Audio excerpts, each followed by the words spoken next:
லூக்கா எழுதின சுவிசேஷம் 10ஆம் அதிகாரம் 39ஆம் வசனத்தை ஒரு விசை வாசிக்க கேட்கலாம். Let's read Luke 10th chapter 39th verse. அவளுக்கு மரியாள் என்னப்பட்ட ஒரு சகோதரி இருந்தால் அவள் இயேசுவின் பாதத்தருகே உட்கார்ந்து அவருடைய வசனத்தை கேட்டுக்கொண்டிருந்தாள். And she had a sister called Mary, which also sat at Jesus' feet and heard his word. கர்த்தருடைய பரிசுத்த நாமத்துக்கு மகிமை உண்டாவதாக. Glory be to the holy name of the Lord. இந்த வசனம் நமக்கு எல்லாருக்கும் அறிமுகமான, தெரிந்ததான, படித்ததான, நமக்கு அதிகமாக பழக்கமான ஒரு வசனம். This verse is well read verse and a familiar verse to us.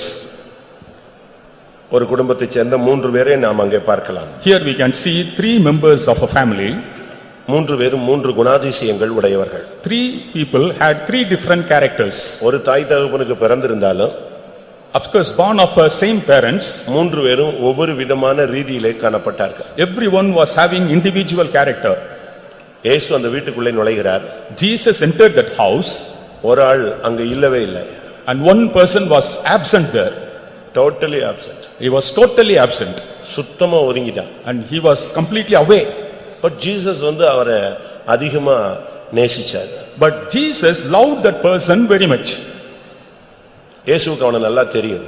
And Jesus knew him very well. ஆனா இயேசுவின் அந்த பிரசன்னத்துல இருக்கிற அந்த மனப்பான்மை ஏதோ ஒரு சூழ்நிலையில அவனுக்கு இல்லாமல் போய்விட்டது. But he did not have the practice of being in the presence of Jesus somehow. ஆண்டவருடைய பாதத்துல இருக்கணும் அப்படிங்கிற அந்த ரெவலேஷன் அவனுக்கு இல்ல. He didn't have the revelation that he should be found at the feet of the Lord. கர்த்தருடைய பாதத்துல இருக்கிற இனிமை அவனுக்கு புரியவில்லை. And he didn't understand the meaning of being at the feet of the Father Lord. நித்தியத்துல நாம் யுகாயுகமாய் கர்த்தரோடு இருக்க போகிறவர்கள். And we are going to be with the Lord in the eternity forever and ever. எப்பொழுதும் ஆண்டவரோடயே இருக்கிறார். And always to be with the Lord. எப்பொழுதும் ஆண்டவருடைய முகத்தையே பார்த்துக்கிட்டு இருக்கிறார். Always seeing the face of the Lord. எப்பொழுதும் கர்த்தரையே சேவிச்சுக்கிட்டு இருக்கிறார். Always serving the Lord. அதுதான் நமக்கு நித்தியத்துல கொடுக்கப்படுகிற ஊழியம். அதுதான் நம்முடைய நித்திய வாழ்வு. And that is the eternal life, and that's the ministry given in eternity to us. அப்ப நம்ம அதுக்கு அப்படி போகணும்னு சொன்னா இந்த உலகத்துல நம்ம ஆண்டவருடைய பாதத்துல விழுந்து கிடக்க வேண்டிய ஒரு காலம். To have that experience even in this world we should be at the feet of the Lord. இன்னொரு சிஸ்டர் இருக்காங்க. And there is another sister. அவளுக்கு எப்பொழுதும் வேலைகள், அதுதான் அவளுடைய பிரச்சனைகள். And she was always having a lot of work, and that was her problem. ஒரு சில கவலைகள் அவளுக்கு இருந்துச்சு. And she had some burdens and sorrows. வேலை செஞ்சுக்கிட்டே இருக்கணும். Always she wanted to work. அடுத்து அவளுக்கு क्वेश्चन பண்ணிக்கிட்டே ஆண்டவர்ட்ட கூட போய் பிரச்சனையை பண்ணிக்கிட்டே இருப்பா. Always to raise questions and create trouble with the Lord. ஆண்டவர்ட்டே போய் சொல்றா, உமக்கு கவலை இல்லையா அப்படினு கேக்குறா. Even complain to the Lord, don't you mind this, don't you not care for this? இதுல third ஒரு person இருக்கு. And there is another third person. அவ வெளி ஆண்டவருடைய பிரசன்னத்தை விட்டு வெளியும் போகல, உலக கவலைகள்ல சிக்கிக்கொள்ளவும் இல்ல, ஆண்டவருடைய பாதத்துல உட்கார்ந்திருந்தா. Neither left the presence of God nor caught in the worldly worries, but always at the feet of the Lord. கர்த்தருடைய பரிசுத்த நாமத்துக்கு மகிமை உண்டாவதாக. Glory be to the holy name of the Lord.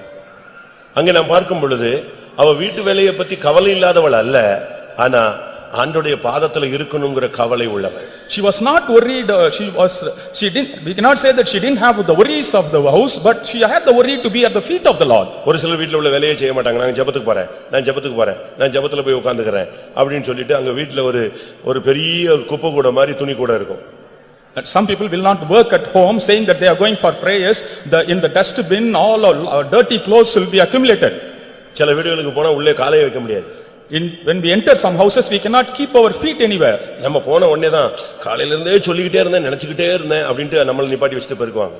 And saying that since morning I have been trying to do this, they will ask you to stand and do the work. ஆனா கேட்டா நான் ஜெபிச்சிட்டு இருந்தேன்பாங்க. But I was praying. நான் என்ன சொல்ல வர்றேன்? But what I want to say, ஆண்டவருடைய பாதத்துல இருக்க வேண்டிய நேரத்துல நீ இருக்கணும். At the time we have to be at the feet of the Lord. We have to. கர்த்தருடைய பாதத்தில் இருப்பதை குறித்து இன்றைக்கு message. Today's message is to be at the feet of the Lord. ஆண்டவருடைய பாதத்துல இருந்தா நமக்கு என்ன கிடைக்கும்? If we are at the feet of the Lord, what we will receive? நீ ஆண்டவருடைய பாதத்துல இருந்தா கர்த்தர் உனக்காக என்னெல்லாம் செய்வார்? If you are at the feet of the Lord, what the Lord will do for you? ஒன்று உனக்கு என்னெல்லாம் கிடைக்கும்ங்கிறது தெரியணும். First you should know what you will receive. கர்த்தர் உனக்காக என்னெல்லாம் செய்ய போறாருங்கிறது தெரியணும். Also you should know what the Lord is going to do for you. மூன்றாவது நம்முடைய மைண்ட் எப்பவுமே கர்த்தருடைய பாதத்திலே கிடக்கணும். Thirdly, our mind should be always at the feet of the Lord. ஆண்டவருடைய பாதத்துல தான் நம்ம இருக்க பழகணும். We should learn to be at the feet of the Lord. ஆண்டவருடைய பாதத்துல இல்லாம நம்ம எங்க இருந்தாலும் பிசாசு நம்மள வந்து ஈஸியா தட்டிடுவான். If you are not at the feet of the Lord, found anywhere, very easily the devil will make us to fall. தேவனுடைய பாதத்துல இருக்கிறவனை தொட முடியாது. And he cannot touch the person who is at the feet of the Lord. ஏனென்றால் தேவனுடைய பாதத்துல இருக்கும் பொழுது அவனுக்கு போதனை கிடைச்சிட்டே இருக்கும். Because at the feet of the Lord he will be getting message from him. நீ ஒருவேளை செயிண்டா இருக்கலாம். You may be a saint. இல்லட்ட ஒரு பெரிய பரிசுத்தவான் போல நீ நடிக்கலாம், இல்லட்ட உண்மையாக கூட நீ பரிசுத்தவானா இருக்கலாம். Or you may pretend to be a saint or really may be a saint. ஆனா பரிசுத்தவான் எப்படி இருப்பான்? But how a saint will be? பரிசுத்தவான் எங்க இருப்பான்? Where a saint will be? அப்படியே ஒயிட் அண்ட் ஒயிட் போட்டு மீசை எடுத்து நகையெல்லாம் கழட்டி அப்படியே ஸ்தோத்திரம் ஸ்தோத்திரம் ஸ்தோத்திரம் அப்படிட்டே இருப்பானா? And will he be always praising the Lord? பரிசுத்தவான் எப்படி இருப்பாரு? How a saint of God will be? உபாகமம் 33:3 பார்க்கும் பொழுது In Deuteronomy 33:3 மெய்யாகவே அவர் ஜனங்களை சிநேகிக்கிறார், அவருடைய பரிசுத்தவான்கள் எல்லாரும் உம்முடைய கைகளில் இருக்கிறார்கள், அவர்கள் உம்முடைய பாதத்தில் விழுந்து உம்முடைய வார்த்தைகளினால் போதனை அடைவார்கள். Yeah, he loved the people, all his saints are in thy hand, and they sat down at their feet, everyone shall receive of thy words. ஒரு பரிசுத்தவான் அவன் எங்க கிடப்பான்? Where a saint of God will be? சொல்லுங்க. ஒரு பரிசுத்தவான் எங்க விழுந்து கிடப்பான்? ஆண்டவருடைய பாதத்துல விழுந்து கிடப்பான். Only he will fall at the feet of the Lord. அவன் இருக்கிற இடம் பரிசுத்தவான் சொன்னா அவன் இருக்கிற இடம் கர்த்தருடைய பாதத்துல விழுந்து அங்க ஆண்டவர் சொல்ற போதனைகளை கேட்டுக்கிட்டே இருப்பான். The place of the saint will be the feet of the Lord, there he will receive the word of the Lord. இன்னைக்கு மனுஷன் கால்ல போய் நம்ம விழுறோம். Today we fall at the feet of man. இந்த கல்யாணத்தன்னைக்கு மாமியார் கால்ல, மாமனார் கால்ல, ரோட்ல வந்தவன் போனவன் எல்லா கால்லயும் விழுந்துருவான். At the time of marriage they will prostrate at the feet of everybody. சிலர் குருக்கள் கால்ல வந்து விழுவாங்க. Some will fall at the feet of the priests. சில மனுஷர் கால்ல விழுறாங்க. Some fall at the feet of a man. அரசியல்வாதிகள் ஹெலிகாப்டருக்கு முன்னால விழுறாங்க. And the politicians fall before the helicopter. ஹெலிகாப்டருக்கு முன்னால கூட விழுறான். கால் கூட அங்க இல்ல. And even no feet, but they fall before the helicopter. அதான் ஒருத்தன் சொன்னா ஹெலிகாப்டர் நிழலை பார்த்து ஒருத்தன் கும்பிடுறானா. One worships the shadow of the helicopter. இப்படித்தான் இன்னைக்கு வாழ்க்கை போயிட்டு இருக்கு. That's how the life goes today. பைபிள்ல கூட இப்படி ஒரு சிலர் கால்ல விழுந்ததாக பைபிள்ல இருக்கு. In Bible also we see some people falling at the feet. ஒரு சிலர்லாம் மனுஷன் கால்ல விழுந்தது பைபிள்ல இருக்கு. Bible says some people fall at the feet of somebody. தூதர்களுடைய கால்ல விழுந்தது பைபிள்ல இருக்கு. Falling at the feet of the angels found in the Bible. யோவானுக்கு தூதன் கொண்டு போய் வெளிப்படுத்தல எல்லா இடத்தையும் காண்பிச்சான். And to John the angel revealed everything. எல்லா இடத்தையும் காட்டி முடிச்ச உடனே Having shown every place, இவன் பொத்துன்னு அவன் கால்ல விழுந்துட்டான். he fall at his feet. யார் கால்ல? Whose feet? யோவான் அப்போஸ்தலன் யார் கால்ல விழுந்துட்டான்? எல்லாத்தையும் சுத்தி காட்டின தூதன் கால்ல போய் பொத்துன்னு விழுந்துட்டான். John the apostle fall at the feet of the angel who showed him everything. அவன் சொன்னா, ஏய் இந்த வேலையை நீ இனிமே செய்யாத, நீ ஒரு ஊழியக்காரன்னா நானும் ஒரு ஊழியக்காரன். And we are both the ministers of God, don't do this. வெளிப்படுத்தல் 22:8. Revelation 22:8. யோவானாகிய நானே இவைகளை கண்டும் கேட்டும் இருந்தேன், நான் கேட்டு கண்டபோது இவைகளை எனக்கு காண்பித்த தூதனை வணங்கும்படி அவன் பாதத்தில் விழுந்தேன். அதற்கு அவன், நீ இப்படி செய்யாதபடிக்கு பார், உன்னோடும் உன் சகோதரரோடும் தீர்க்கதரிசிகளோடும் இந்த புஸ்தகத்தின் வசனங்களை கைக்கொள்ளுகிறவர்களோடும் கூட நானும் ஒரு ஊழியக்காரன், தேவனை தொழுதுகொள் என்றான். எப்படி அவன் சொல்றான்? நானும் ஒரு ஊழியக்காரன். I am also your fellow servant. அப்போஸ்தலர் நடவடிக்கைகள் 10:25 பேதுருவினுடைய கால்ல ஒருத்தன் விழுந்துட்டான். In Acts 10:25 at the feet of Peter one man fell. பேதுரு உள்ளே பிரவேசிக்கிற பொழுது கொர்நேலியு அவனுக்கு எதிர்கொண்டு போய் அவன் பாதத்தில் விழுந்து பணிந்து கொண்டான். And as Peter was coming in, அடுத்த வசனம். பேதுரு அவனை தூக்கி எடுத்து, எழுந்திரும், நானும் ஒரு மனுஷன்தான் என்றான். அங்க தூதன் சொல்றான், நான் ஒரு ஊழியக்காரன், நீயும் ஊழியக்காரன். இப்ப இவன் சொல்றான், நீயும் மனுஷன் நானும் மனுஷன், என் கால்ல என்ன செய்யாத, விழாதன்னு சொல்றான். The angel said both of us are fellow servants, and here he said both of us are men and don't fall at my feet. நான் ஒரு வீட்ல ஒரு சினி ஃபீல்ட்ல ஸ்டண்ட் மாஸ்டர் வீட்ல உட்கார்ந்திருந்தேன். Once I was seated in the house of a stunt master in Cinefield. அவர் நம்ம விசுவாசி. He is our believer. அவர் வீட்ல உட்கார்ந்து பேசிட்டு இருந்தேன். And I was conversing with him. திடீர்னு அவர்ட்ட பயிற்சி எடுக்கிற அந்த சண்டை வீரர்கள் கொஞ்சம் பேர் வந்தாங்க. Some of his trainees came there. அவங்க வந்தாங்க. And they came there. வந்த உடனே நேரா வந்து இவர் என்கிட்ட பேசிட்டு இருக்காரு, நேரா வந்து அவர் காலை தொட்டு கும்பிட்டுட்டு அவன் பாட்டு போயிட்டே இருக்கிறான். They came, touched his feet and worshipped him and went. எனக்கு ஒண்ணுமே புரியல. அப்ப அவங்க சொன்னாங்க, இல்ல குருவுக்கு மாஸ்டருக்கு அவங்க என்ன செய்யணும், வந்த உடனே டச் பண்ணிட்டு போயிடுவான். ஒவ்வொருத்தனும் யாரா இருந்தாலும் சரி வந்து காலை தொட்டு தான் போவான். அதுதான் அவனுடைய practice. And the practice of every disciple is to touch the feet of the master. இன்னைக்கு நம்ம ஆளுங்க கல்யாணத்தன்னைக்கு மாமனார் காலில் விழுவான், மாமியார் காலில் விழுவான். அதுக்கு பிறகு அவங்க முகத்துல கூட விழ மாட்டான், முகத்துல கூட முழிக்க மாட்டான். At the time of marriage they will fall at the feet of the in-laws. Afterwards they won't even face them. அதான் அங்க தவறு. That's wrong. மனுஷன் காலில் விழாத. Don't fall at the feet of man. ஆனா அதுக்காக மரியாதை செலுத்தாம இருக்க கூடாது. But at the same time you should not fail. ஒருவர் தங்களிலும் மேன்மை உள்ளவர்களாக எண்ணுங்கள், ஒருவர் கனம் பண்ண முந்திக் கொள்ளுங்கள். We should be first to honor others. நீ கர்த்தரை பணிந்து கொள்ளணும். And we have to worship the Lord alone. ஆண்டவருடைய பாதத்துல போய் விழணும். And fall at the feet of the Lord. அங்க உட்கார்ந்து தான் நமக்கு எல்லாமே கிடைக்கும். Only there we can receive everything. இன்னைக்கு अनेक கர்த்தருடைய பாதத்துல விழுகிறது இல்ல. And many do not fall at the feet of the Lord today. ஆண்டவருடைய பாதத்துல போய் விழுந்துட்டீனா உன்னுடைய வாழ்க்கை சக்சஸ் ஆயிடும். If you fall at the feet of the Lord, your life will be successful. நீ வேற எங்கயாவது தெருவா ஓடுறதுனாலயோ, சொந்தக்காரங்க வீட்டுக்கு போறதுனாலயோ, மனுஷனை தேடுறதுனாலயோ எங்க போனாலும் நடக்காது. ஒரு காமன் நேரம் ஆண்டவருடைய பாதத்துல விழுந்து கிட சரியாயிடும். If you run in the streets and fall at the feet of other people, no use, but you sit at the feet of the Lord. நீ கர்த்தருடைய பாதத்துல வந்தா நடக்க போற சம்பவம் என்னன்னா, கர்த்தர் உனக்கு முன்னால எல்லா வல்லமைகளையும் உன் பாதத்துல விழ வைப்பாரு. If you fall at the feet of the Lord, before you, the Lord will make all other powers to fall at your feet. நான் திரும்பவும் சொல்றேன். I repeat that.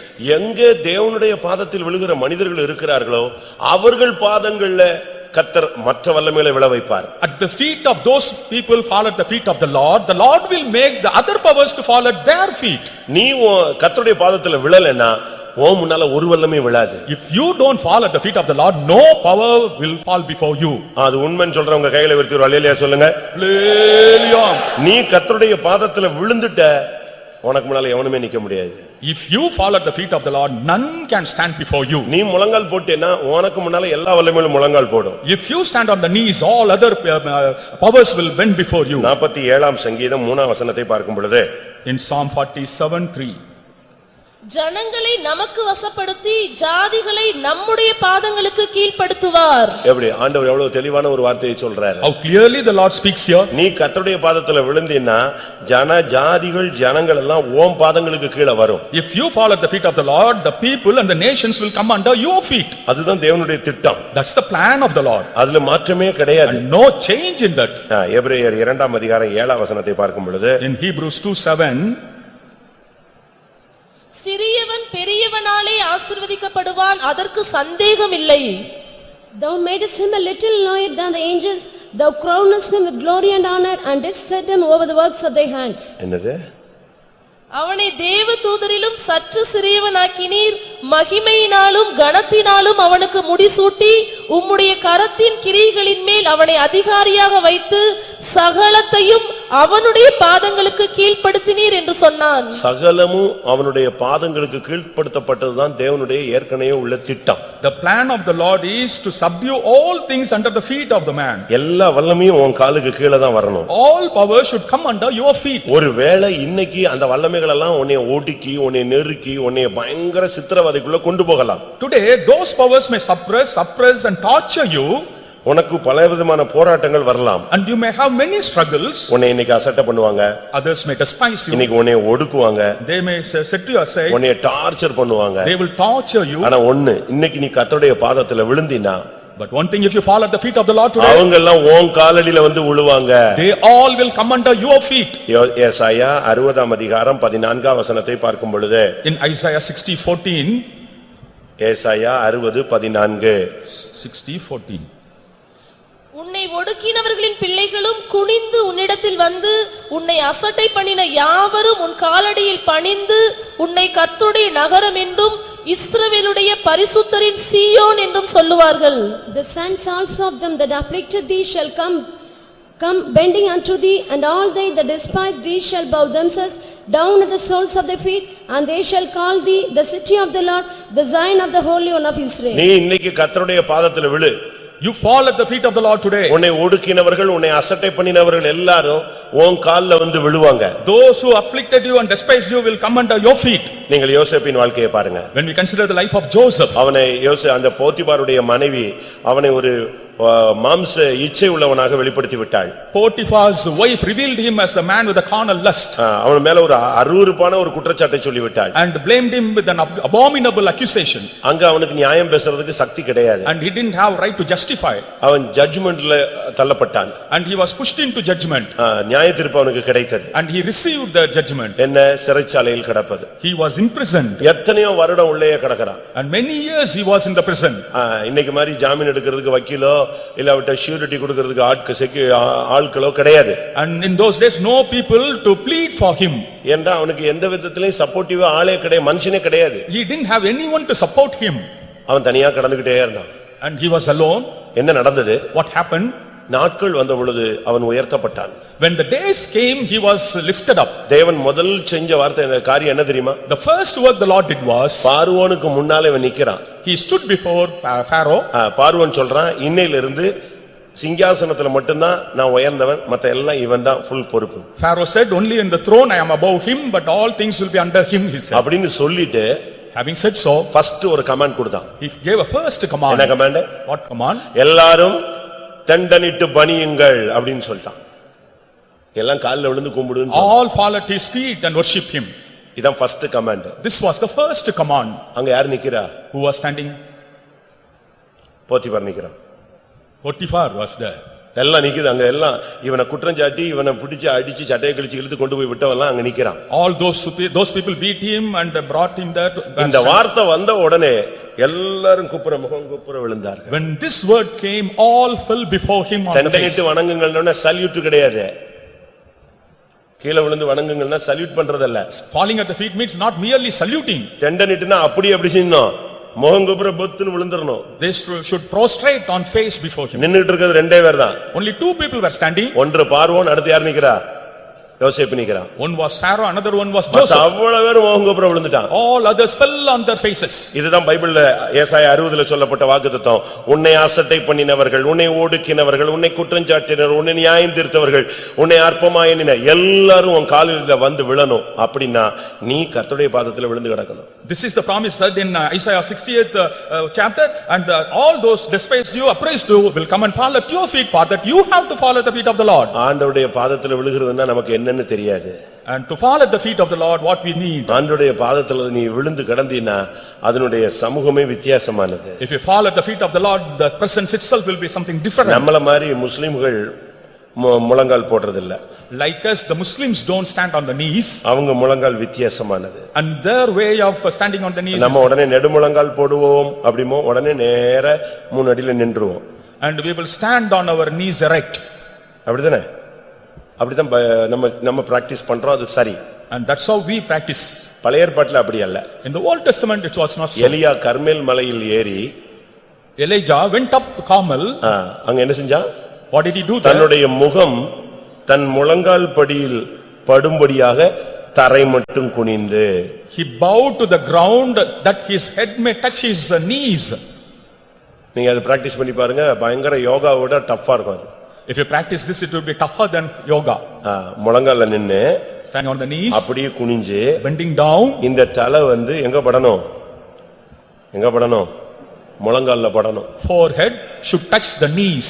அப்படி ஒரு பிராக்டீஸ், அப்படி ஒரு ஜெபம் நின்னு பண்ணா பாருங்க. முழங்கால்ல நின்னு ஜெபிச்ச உடனே வானம் திறக்கப்பட்டது, ஒரு பெருமழை பொழிந்தது. When he prayed in that posture, the heavens opened and there was a heavy rain. 1 ராஜாக்கள் 18ஆம் அதிகாரத்தை நீங்கள் பார்க்கும் பொழுது, in 1 Kings 18th chapter, 42ஆம் வசனம், 42nd verse. ஆஹா போஜனபானம் பண்ண போனான். பின்பு எலியா கர்மேல் பர்வதத்தினுடைய சிகரத்தின் மேல் ஏறி தரையிலே பணிந்து தன் முகம் தன் முழங்காலில் பட குனிந்து. தன் முகம் தன் முழங்காலில் பட குனிந்து. குனிஞ்சு பாருங்களேன், பாதி வரைக்கு குனிய முடியாது, அதுக்கு ஒரு பிரச்சனை இருக்கு. And it's impossible, it will be difficult to do so. முஸ்லிம் அப்படி பண்றாங்க. But Muslims pray like this. அவங்க அதே ஸ்டைல்ல தான் அப்படி பண்றாங்க. In the same style they worship God. உங்கள எத்தனை பேர் ஆண்டவருடைய பாதத்துல விழுகிற ஒரு பிராக்டீஸ் கொண்டு வரீங்க? How many of you want to fall at the feet of the Lord and practice that? முழங்காலால சாதிக்க முடியாது ஒண்ணுமே கிடையாது. Nothing can go without done on standing on knees. முழங்கால போட்டுட்டேன்னா நீ ஜெயிச்சிட்டேன்னு அர்த்தம். If you stand on the knees, you have overcome. அதுக்காக முழங்கால் போடுவோம்னே அப்படி சுவாய் அது பிறகு ஏறு போயிடும், டப்புன்னு கீழே போயிடும். அப்படி அல்ல, நிக்கணும். You should stand on the knees for long. உனக்கு இங்க சபையில நிக்கிறது மத்தவங்க முன்னால் நிக்கிறது வெக்கமா இருக்கா? அதுக்கு தான் இயேசு அப்படிப்பட்ட ஒரு ஆளுங்களுக்கும் சொன்னாரு, போய் உன் அறை வீட்டை பூட்டிக்கோ, பக்கத்து வீட்டுக்காரனுக்கும் தெரியாது, உன் புருஷனுக்கும் தெரியாது, கதவை பூட்டு, அந்த ரங்கத்தில் தேவனை நோக்கி கூப்பிடு, கர்த்தர் வெளியரங்கமாய் பதில் கொடுப்பார். If you feel shy to kneel before others, you shut yourself in your room and call unto the Lord will openly bless you. நீ கரெக்டா இருந்தா, If you are right, எல்லா வல்லமையும் உன் கால்ல விழணும். all powers will fall at your feet. அப்படித்தான் பைபிள்ல வார்த்தைகள் இருக்கிறது. And that's how we see the words in the Bible. வெளிப்படுத்தல் 3ஆம் அதிகாரத்தில் பார்க்கும் பொழுது, In Revelation 3rd chapter, ஒரே ஒரு சபையை தான் கர்த்தர் பாராட்டுகிறார். the Lord appreciates only one church. ஏனென்றால் அந்த சபை தான் கர்த்தரை மறுதலிக்கவில்லை, பிலதெல்பியா சபை. And that is the church, Philadelphia's church, it didn't deny God. அந்த சபைக்கு கர்த்தர் சொல்லுகிற என்ன? And what did the Lord say unto the church? எல்லா வல்லமைகளும் உன் பாதங்களுக்கு கீழாக வரும். All powers will come under your feet. அதனுடைய அடையாளம் என்ன? What's the sign of it? நான் உன்மேல் அன்பாய் இருக்கிறேன். I love thee. வெளிப்படுத்தல் 3ஆம் அதிகாரம் Revelation 9ஆம் வசனம். Revelation 3:9. இதோ யூதர் அல்லாதிருந்தும் தங்களை யூதர் என்று பொய் சொல்லுகிறவர்களாய் இருக்கிற சாத்தானுடைய கூட்டத்தாரில் சிலரை உனக்கு கொடுப்பேன். இதோ அவர்கள் உன் பாதங்களுக்கு முன்பாக வந்து பணிந்து நான் உன்மேல் அன்பாயிருக்கிறதை அறிந்து கொள்ளும்படி செய்வேன். Behold, I will make them of the synagogue of Satan, which say they are Jews and are not, but to lie. Behold, I will make them to come and worship before thy feet, and to know that I have loved thee. சாத்தானுடைய கூட்டத்தில் இருக்கிற ஒரு கூட்டம் ஜனம் உன் கால்ல வந்து விழும். A group of the Satan will come and fall at your feet. கர்த்தருடைய பரிசுத்த நாமத்துக்கு மகிமை உண்டாவதாக. Glory be to the name of the Lord. ஆண்டவர் தன்னுடைய குமாரனுக்கும் இப்படி ஒரு வாக்குத்தத்தத்தை கொடுத்திருக்கிறார். The Lord has given this promise to his son. இன்றைக்கு இயேசு ஆண்டவருடைய வலது பார்சத்துல உட்கார்ந்திருக்கிறார். Today Jesus is on the right hand of the Father. எது வரைக்கும் உட்கார்ந்திருப்பாரு? How long he will be seated there? 110ஆம் சங்கீதம் 1ஆம் வசனத்தை பார்க்கும் பொழுது, In Psalm 110 first verse, அதுக்கு ஒரு காரணம் சொன்னாரு. he gave a reason for that. நான் உனக்கு உம்முடைய சத்துருக்களை உம்முடைய பாதபடியாக்கி போடுற வரைக்கும் நீங்க என் பக்கத்திலேயே உட்கார்ந்திருங்க. Until I make thine enemies thy footstool, you be on my right hand. 110:1.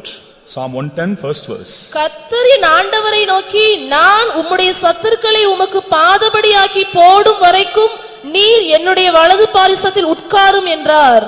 The Lord said unto my Lord, sit thou at my right hand, until I make thine enemies thy footstool. கர்த்தருடைய பரிசுத்த நாமத்துக்கு மகிமை உண்டாவதாக. Glory be to the holy name of the Lord. இன்றைக்கு நம்முடைய subject ஆண்டவருடைய பாதத்தில் இருப்பது. And today's subject is to be at the feet of நீ the Lord. கர்த்தருடைய பாதத்தில் இருந்தா கர்த்தர் உன் முன்பாக எல்லா வல்லமைகளையும் உன் பாதங்களுக்கு கீழ்ப்படுத்துவார். If you are at the feet of the Lord will bring all other powers under your feet. முதலாவது ஒரு விசுவாசி கர்த்தருடைய பாதத்தில் இருந்தா என்ன செய்யணும்? First of all, if a believer is at the feet of the Lord, what he has to do? கர்த்தருடைய வசனத்தை கேட்கணும். He should listen to the word of the Lord. அதான் முக்கியம். That's important.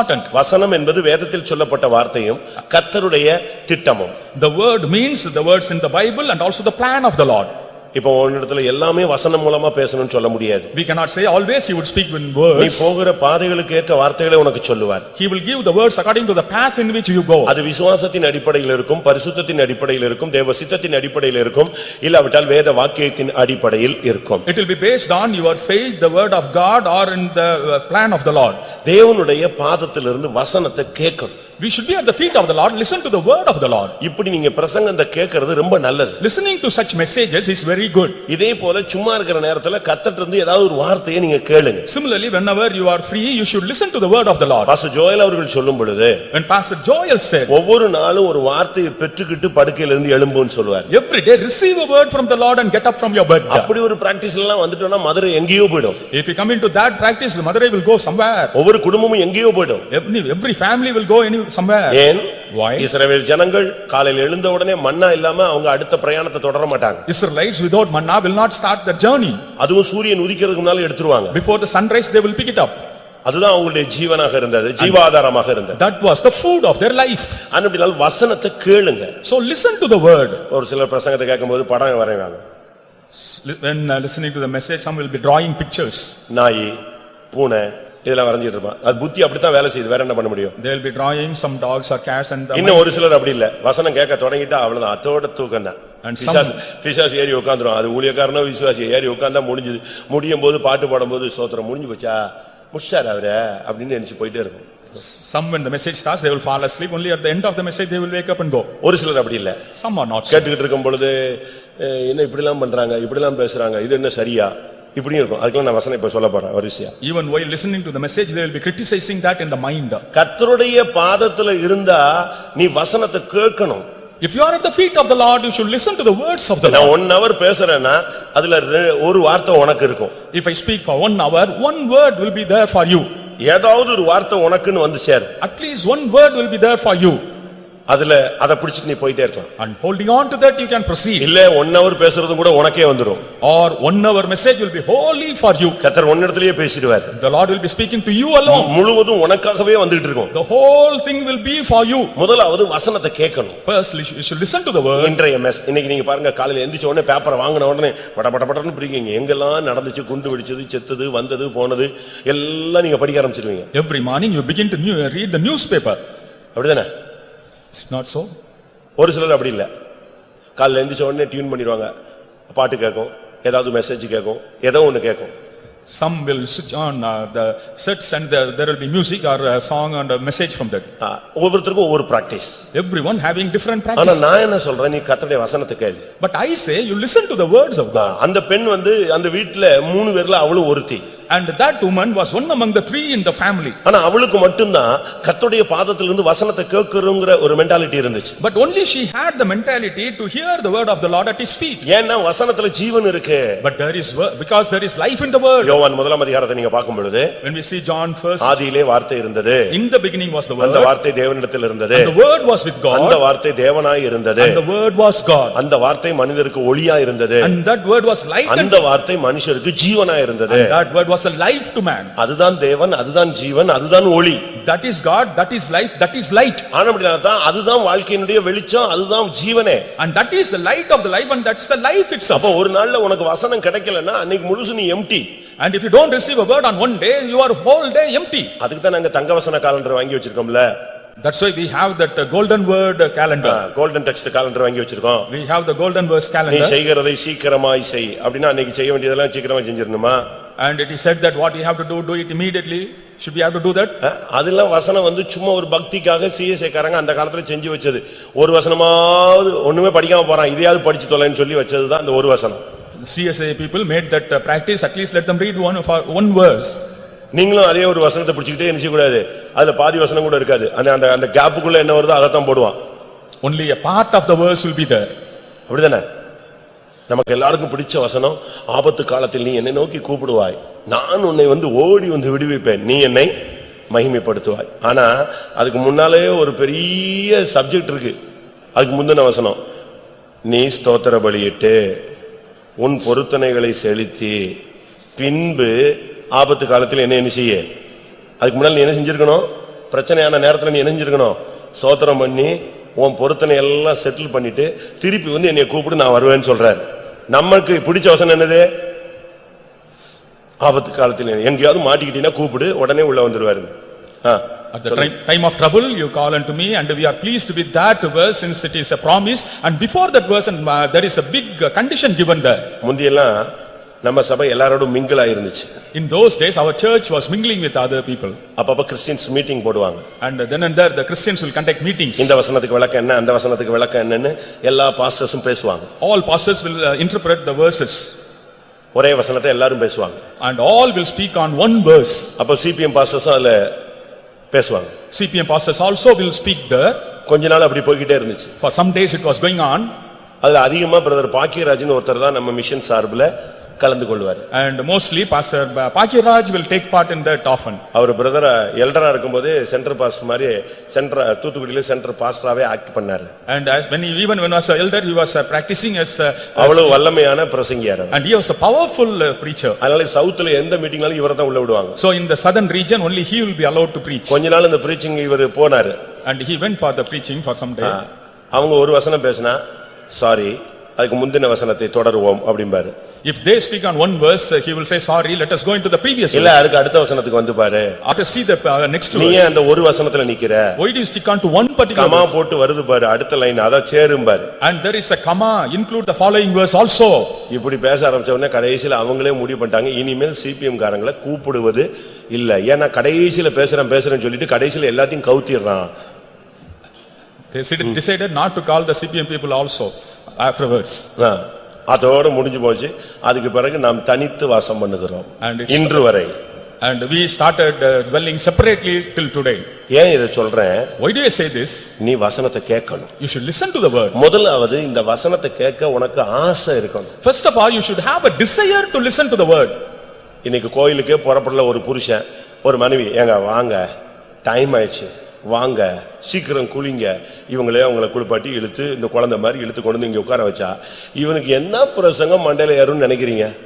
If the wife compels the husband to come to the church, what message he can follow?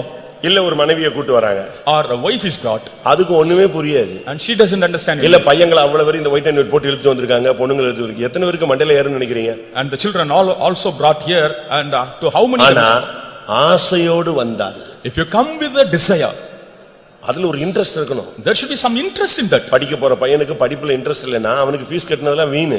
If a student doesn't have interest in the education, paying fees is a waste. வேலைக்கு போக முடியாத இன்ட்ரெஸ்டே இல்லாதவனுக்கு வேலையில நீங்க எந்த வேலையில collector வேலை வாங்கி கொடுத்தா கூட 4 நாள்ல வீட்டுக்கு வந்துருவான். If a person who is not interested in doing job, even if you get a collector job in 4 days, he will come back. எவனையாவது எவளையாவது பிடிக்காத ஒரு ஆளுக்கு கல்யாணத்தை கட்டி வச்சுட்டா அது 3 நாள்ல வீட்டுக்கு வந்துரும். And if you ஏன்னா அதுல இன்ட்ரெஸ்ட் இல்ல, no interest in marriage, அதுல ஒரு ஆசை இல்ல. அதே மாதிரி தான் ஊழியத்துக்கு யாரையாவது பிடிச்சு இழுத்து கொண்டு வந்து உள்ள விட்டு அது இங்க சுத்தமா மண்ணா போயிடாது. forcefully, if you brought anyone into ministry, it will also be a waste. அத கேட்கிறதுக்கு உனக்கு ஒரு ஆசை இருக்கணும். But you need an interest and desire. அதுல ஒரு இன்ட்ரெஸ்ட் இருக்கணும். You need some interest in that. எதுலயுமே ஒரு நாட்டம் இல்லன்னா அது waste. If you don't have any interest in anything, it's a waste. அப்போஸ்தலர் நடபடிகள் நீங்க பாத்தீங்கன்னா In Acts, if you see, அங்க என்ன சொல்லப்பட்டிருக்கிறது? what is said here? 13ஆம் அதிகாரம் 7ஆம் வசனத்துல In 13:7, வசனத்தை அவன் விவேகமுள்ள மனுஷனாகிய செர்கியு பவுல் என்னும் அதிபதியினுடைய கூட இருந்தான். அந்த அதிபதி பர்னபாவையும் சவுலையும் அழைப்பித்து அவர்களிடத்தில் தேவ வசனத்தை கேட்க ஆசையாயிருந்தான். வசனத்தை கேட்கிறதுக்கு உனக்கு ஒரு ஆசை இருக்கணும். you need a desire to hear the word. தேவனுடைய வசனத்தை கேட்க ஆசையா இருந்தாதான் அந்த வசனம் உன் இருதயத்துக்குள்ள ஆழத்துல பதியும். Only if you have a desire to hear the word of God, the word will go deep into your heart. தண்ணி பாய்ச்சி அழகா உழுது அதுக்கு பிறகு விதைய போட்டாதானே அது முளைக்கும். சும்மா தரிசுல போய் விதைய வச்சு விட்டா கொஞ்ச நேரத்துல வந்து காக்காவோ ஏதோ ஒண்ணு எடுத்துட்டு போயிட்டே இருக்கும். Only after plowing and watering, if you sow, it will germinate. Otherwise, if it is sown in some other places, the birds will take it away. அதனால முதல்ல நமக்கு தேவை ஒரு ஆசை. So, first of all, we need a desire. பிரசங்கம் தொடங்கிருச்சா ready, Bible கீபிள் diary எல்லாம் தூக்கிட்டு ரெடியா உட்கார்ந்துக்கணும். When the message begins, you should be ready with all the diary, Bible, everything. உன் மைண்ட் முழுசும் அதுலயே போயிட்டே இருக்கணும். Your mind should be towards that. இன்னைக்கு வந்து பாதம்னு எடுத்துட்டாரு. அப்ப நம்ம மைண்ட்ல என்னெல்லாம் பாதங்கள் பைபிள்ல நம்ம படிக்கும்போது எங்கெல்லாம் குறிச்சு வச்சோம் எல்லாம் ரெடி பண்ணிக்கணும். And today he is going to speak on feet. Immediately your mind should be applied there. தேவனுடைய வார்த்தையை நீங்க கேட்கணும். ஃபர்ஸ்ட் அதுல ஒரு இன்ட்ரெஸ்ட் உனக்கு வரணும். First you should have a desire to hear the word of God. தேவ தூதர்கள் எப்படிப்பட்டவங்க? And what sort of people are ஆண்டவர் they? என்ன கமாண்ட் பண்றாரோ அதை அப்படியே டக்குன்னு கேட்டுருவாங்க. Immediately they will hear the command of the Lord. அவர் என்ன சொல்றாரோ அப்படியே செய்வாங்க. Whatever the Lord says, they will do it implicitly. 103ஆம் சங்கீதத்துல பார்க்கும் பொழுது In Psalm 103, 20ஆம் வசனத்துல 20th verse, கர்த்தருடைய வார்த்தையை கேட்டு அவருடைய வசனத்தின்படி செய்கிற பலத்த சௌரியவான்களாகிய அவருடைய தூதர்களே அவரை கர்த்தருடைய ஸ்தோத்திரி. வசனத்தை கேட்டு and hearing the word of God, அவர் எந்த ரீதியில சொல்றாரோ அதை அப்படியே கேட்பாங்க. in what manner he says, immediately they will hear that. கர்த்தருடைய வார்த்தையை முதலாவது மரியாளை போல உட்கார்ந்து கேளுங்க. Like Mary, first of all, sit and listen to the word of God. இன்னைக்கு ஆண்டவர் எத்தனையோ பேர்ட்ட பேசுறாரு, கவனிக்கிறதே இல்ல. And today God speaks to many, but they don't listen to that. இரண்டாம் நாளாகமம் 33ஆம் அதிகாரத்துல பார்க்கும் பொழுது, In 2 Chronicles 33rd chapter, 10ஆம் வசனத்துல பார்க்கும் பொழுது, in the 10th verse, மனாசையோடும் அவருடைய ஜனத்தோடும் கர்த்தர் பேசினார். the Lord spoke with Manasseh and his people, அவர்களோ கவனிக்காதே போனார்கள். but they didn't listen to that at all. முடிவு என்ன? What happened? அவன் வெங்கல சங்கிலிகளை பிடிக்கப்பட்டு முள்ளால் கீறப்பட்டு அடிமையாக பாபிலோனுக்கு கொண்டு போகப்பட்டான். They were fettered and taken as slaves to Babylon. தேவனுடைய வார்த்தையை நீ முதலாவது கேட்டேனாதான் நீ தப்புவ. And first of all, you have to hear the word of God, then you can escape. கேட்கிறது மாத்திரமல்ல, Not only hearing, அதுல உணர்வு உண்டாகும். you should be convinced of that. நமக்கு தான் கர்த்தர் பேசுறாரு, The Lord speaks to us. நாம இதை சரிப்படுத்திக்கணும். I must set right myself. அப்படி ஒரு உணர்வு நமக்கு தேவை. And we need that realization. கேட்கும் பொழுது அதை குறித்த ஒரு சரியான வெளிப்படுத்தல் இல்லாம கேட்டா அது நமக்கு பிரயோஜனப்படாது. Without any revelation about that, if we hear, there will be of no use. இந்த விதைக்கிறவங்களை பத்தி சொல்லுவாங்க, And they will say about the sower, வெந்து போன விதைய போய் விதைச்சானா அது என்ன செய்யாது? முளைக்காது. the boiled seed will not germinate. தோல் உரிஞ்ச விதைய போய் விதைச்சாலும் என்ன செய்யாது? முளைக்காது. The peeled seed also will not grow. பூச்சி அரிச்சிட்ட பிறகு அது பாதி ஒண்ணுமே இல்லாம போன பிறகு அதை கொண்டு போய் விதைச்சாலும் முளைக்காது. Seed eaten by the worm also will not grow. அதே போல முத்துன ஒரு விதையாக மாறின ஒரு பயிரை அந்த விதையை கொண்டு போய் முளைச்சு வச்சாதான் என்ன செய்யும்? முளைக்கும். அறகுறையா ஒரு முதிர்ச்சி அடையாம இருக்கிற ஒரு விதையை கொண்டு போய் வச்சா என்ன செய்யாது? முளைக்காது. Half grown seeds will not germinate, only a fully formed seed will அது grow. போல இந்த வசனம் கரெக்ட்டா உள்ள வந்தாதான் உனக்குள்ள முளைப்பு உண்டாகும். And only when the word comes into you in the right way, it will germinate. இல்லன்னா பிசாசு எடுத்துட்டு போய்டுவான். Or else the devil will take it away. ஒரு செகண்ட்ல உன்னை விட்டு அது போய்டும். In a second it will go away from you. ஒரு சிலர்ல பாருங்க, உங்க சபையில என்ன பிரசங்கம் பண்ணாங்க? என்ன சபையிலயா? டைரியை பார்த்து வரேன்.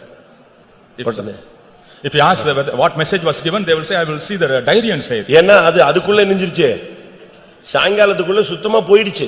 It has evaporated even before the evening. நம்ம மதுரை சென்டர்ல ஒரு ஊழியக்காரர் இருந்தாரு. And there was a worker in our Madurai. அவர் ஒரு இடத்துல சாட்சிக்கு விட்டாங்க. And he testified in a place. அவர் சொல்றாரு, He says, ஒரு இடத்துல ஒரு பிரசங்கம் கேட்டேன். I listened to a message. அந்த வார்த்தை என் காதுக்குள்ள உள்ளே வந்தது. And the word came into my ears. அது உள்ளே போய் என் இருதயத்திலே வலையில் சிக்கின மீனை போல மாட்டிக்கொண்டது. And as a fish caught in the net, it is caught inside me now. அது வாழ்க்கையவே மாத்திருச்சு. And that changed my life. நமக்கு What about us? இங்க இன்னொரு காது இருக்குல்ல, It will in out. and in out through 1 year. அப்படிதானே? இது இந்த காதுல வந்து இயேசுவும் பிரசங்கம் பயங்கரமா பண்ணாருங்க. பண்ணி முடிச்சிட்டு கடைசில பார்த்தாரு, இவனுங்க அங்கங்க திரும்பி பார்த்துட்டு உட்கார்ந்து பார்த்த உடனே, ஏய் காது உள்ளவன் கேட்க கடவன்னாரு. Jesus also preached and finally said, looking at the people, he that hath ear, let him hear. காது இருக்கு, யாருக்கு தான் காது இல்ல? Of course, all had ears. கேக்குதான் தான் பிரச்சனை. But only in the matter of வசனத்தை கேட்க உனக்கு ஒரு ஆசை வேணும். you need a desire to hear the word of God. மத்தேயு 15:12ல பார்க்கும் பொழுது, In Matthew 15:12, அந்த வசனத்தை கேட்டபோது அவர்கள் இடறல் அடைந்தார்கள். when they heard that word, they were offended. அதாவது அப்பொழுது அவருடைய சீசர்கள் அவரிடத்தில் வந்து, பரிசேயர் இந்த வசனத்தை கேட்டு இடறல் அடைந்தார்கள் என்று அறிவீரா என்றார்கள். சில வசனங்களை கேட்ட உடனே ஒரு சிலர் டிஸ்டர்ப் ஆயிடுவாங்க. When they hear some words, some will be disturbed. இவ்வளவு டஃப்பா பேசுறாங்க, They speak wrongly. இவ்வளவு ரஃப்பா பேசுறாங்க, In a rough manner they speak. இது இன்னும் கொஞ்சம் அழகா பேசி இருக்கலாம். This can be beautifully அப்படி said. கிடையாது. Not so. நாகமான் வர்றான், Naaman comes, பயங்கர குஷ்டரோகம், had a terrible leprosy. இப்ப அவனை பார்த்து அவர் சொல்றாரு, நீ போய் 7 தரம் யோர்தானில் முழுகி விட்டு போயிடுன்னு சொல்றாரு. To him he told, go and get immersed 7 times in Jordan and அவன் go. என்ன நினைச்சான்? What did he think? அவன் என்ன நினைச்சானா? What did he think? அவர் வந்து He would come, என்னை தொட்டு touch me, தடவி. and அவர் என்ன டாக்டர் வேலையா பாக்குறாரு இல்ல நர்ஸ் வேலை பாக்குறாரு? மெய்டனா? யாரு அவரு? is he a doctor or a nurse? What is he? அவர் என்ன வேலை பார்த்துட்டு இருக்காரு? What was his profession? தீர்க்கதரிசி என்ன வேலை பார்க்கறான்? அவன் தீர்க்கதரிசனம் மட்டும் தான் சொல்லுவான். நீ போய் அதை செய்யின்னு சொல்றான். இவன் சொல்றான், என்னை தொட்டு தடவி என்னை சுகமாக்கி என்கிட்ட காணிக்க வாங்கிட்டு என்னை பிளஸ் பண்ணி அனுப்பி விடுவாருன்னு பார்த்தா, இந்த ஆள் போய் அங்க போய் குளிச்சுட்டு போன்னு சொல்றான். நான் முடியாதுன்னு சொன்னான். And he refused to do what he said. அப்படிதானே? Is it not so? இன்னைக்கு அநேகருக்கு பிரசங்கம் வந்து ரொம்ப அப்படியே ஹalleluya ஆமென் அப்படி டான்ஸ்லயே போணும்னு யோசிக்கிறாங்க. And for many the message should be with hallelujah and amen. அப்படி அல்ல. Not so. சிட்சித்து போதிக்கிற மனுஷன் பாக்கியவான். Blessed is the man who chastises and preaches. அப்படிதானே? போதக சிட்சையே ஜீவ வழி.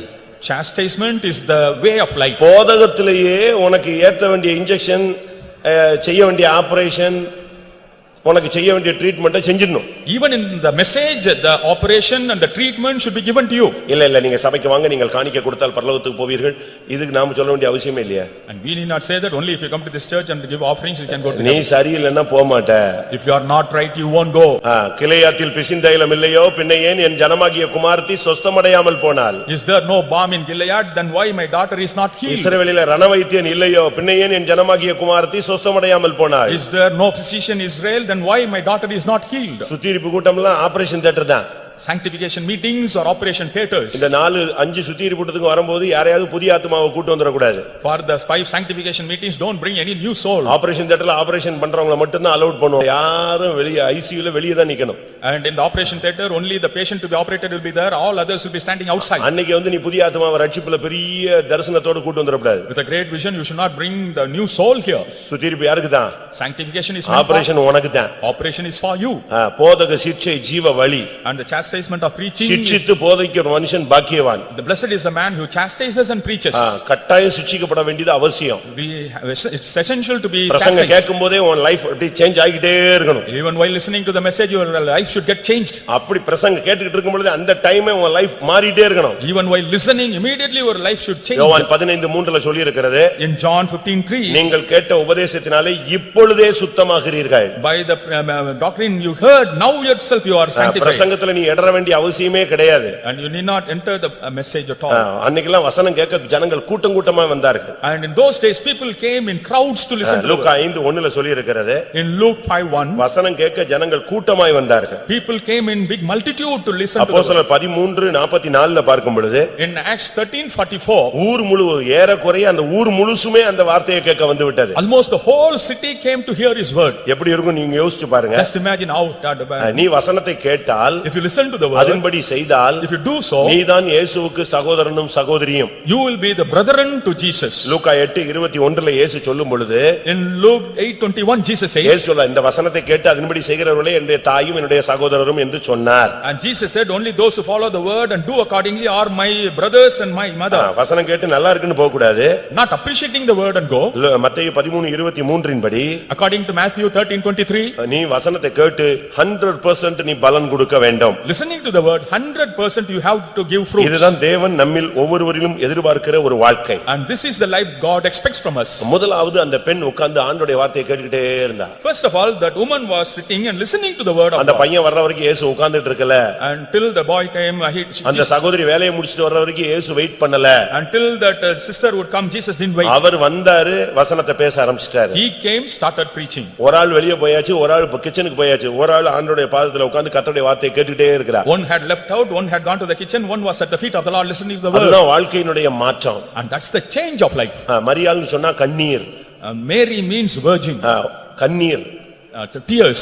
ஆண்டவருடைய சமூகத்துல உட்கார்ந்து நீ வார்த்தையை கேட்கும்போதே இருதயம் உடைஞ்சு வாழ்க்கையில நீ கண்ணீர் விடுவாய். when you sit at the feet of the Lord, listen to his word, your heart will break and you will shed tears. ஆனா மார்த்தாள்னா தலைவின்னு அர்த்தம். and Martha, தலைவி. Martha means head. அதனாலதான் அவளுக்கு உலக கவலை.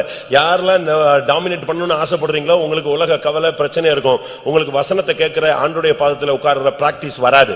all those who want to dominate will not have, they will be cumbered, they will not have the practice of sitting at the feet of the Lord. இன்றைக்கு எத்தனை பேர் கர்த்தருடைய பாதத்துல உட்கார்றீங்க? how many of you want to sit at the feet of the Lord? உனக்குன்னு ஒரு வார்த்தை வரும், அதை வாங்கிக்க. and you will have a word, you will receive. உன் பிசினஸ்க்கு ஒரு வார்த்தையை வாங்கு. for your business receive a word. உன் லைஃப்க்கு ஒரு வார்த்தையை வாங்கு. receive a word for your life. உன் சுகத்துக்காக ஒரு வாக்குத்தத்தத்தை வாங்கு. receive a promise for your உன் blessingக்காக ஒரு வாக்குத்தத்தத்தை வாங்கு. receive a promise for your blessing. ஆண்டவர் உனக்கு ஒரு வார்த்தை கொடுக்கட்டுமே. let the Lord give you a word. உன்னை சுகமாக்குவேன்னு சொல்லட்டும். let him say I will heal உன்னை you. எழுப்புவேன்னு சொல்லட்டும். let him say I will raise உன்னை you. நிறுத்துவேன்னு சொல்லட்டும். let him say I will make you உன்னை stand. உயர்த்துவேன்னு சொல்லட்டும். let him say I will உன்னை ஆசீர்வதிப்பேன்னு சொல்லட்டும். let him say I will bless you. ஏன் சொல்லக்கூடாது? why can't he say? நீ தேவனுடைய பிள்ளை. you are a child of God. நீதான் சுதந்திரவாளி. you are the inheritor. உன்னை தேவன் உனக்கு பேசலன்னா வேற யாருக்கு பேச முடியும்? and to whom else the Lord will speak. நீ தேவனுடைய சத்தத்தை கேட்க ஆசையாயிரு. and you be desirous of listening to the word of God. மனுஷன் சொல்றான் பாருங்க, ஒரு வார்த்தை சொல்லுங்க சுவாமி, அது போதும். one said just you utter one word Lord, that's sufficient. நீங்க வரணும் தொடணும் சோமா அப்படிலாம் இல்ல, நீங்க வேர்ட் சொன்னா போதும். ஒரு வார்த்தை சொல்லிட்டீங்கனாலே அது நடக்கும் எல்லாமே. just if you utter one word all things will happen. உனக்காக ஒரு வார்த்தை ஆண்டவர் சொல்ல மாட்டாரா? won't God say a word for you? அப்ப நீ வசனத்தை கேட்க உட்கார் and sit and hear the word. ஆண்டவருடைய பாதத்தில் நீ இருந்தீனா உனக்கு தேவனுடைய வார்த்தை வரும். if you are at the feet of the Lord you will receive the word of God. ஆண்டவர் உன்கிட்ட பேசலன்னு என்ன அர்த்தம்? if God doesn't speak, சொல்லுங்க. நீங்க ஒரு ஃபோன் பண்ணி ஒருத்தர் எடுக்கவே இல்ல, 10 நாளா எடுக்கல. and you call somebody and he doesn't respond for 10 days. என்ன பிரச்சனையாச்சோ தெரியலையே, ஏன் என் மேல கோவமா தெரியலையே, அப்படி இப்படி நீ புலம்பி புலம்பி புலம்பி புலம்பி பைத்தியம் ஆயிடுவ. you will be lamenting the reason for the reason. ஆண்டவர் மாசக்கணக்கா பேசல, உனக்கு பைத்தியம் பிடிக்கலையே. and if for months God doesn't speak, வருஷக்கணக்கா பேசலையே, உனக்கு ஒண்ணுமே புத்தி பேதலிக்கலையே. and you are not worried, God is not speaking to you for years. அதுக்கு காரணம் உனக்கு அந்த ரிலேஷன்ஷிப் அறுந்து போனது உனக்கு தெரியல. you don't understand the relationship is severed. ஆண்டவரே நீங்க என்கிட்ட பேசுங்கன்னு கேளு. you ask the Lord to speak to you. ஆண்டவருடைய சத்தம் இனிமையானது. and the voice of the Lord will be sweet. ஆண்டவர்ட்ட கேளு, ஆண்டவரே உம்முடைய சத்தம் கேட்க நான் ஆசைப்படுறேன் சுவாமி. Lord, I am desirous of listening to your voice. நல்லா புரிஞ்சுக்கோங்க, ஒரே ஒரு சத்தம் தான் உன்னை மறுரூபப்படுத்தும், அந்த எக்கால சத்தம் தான்.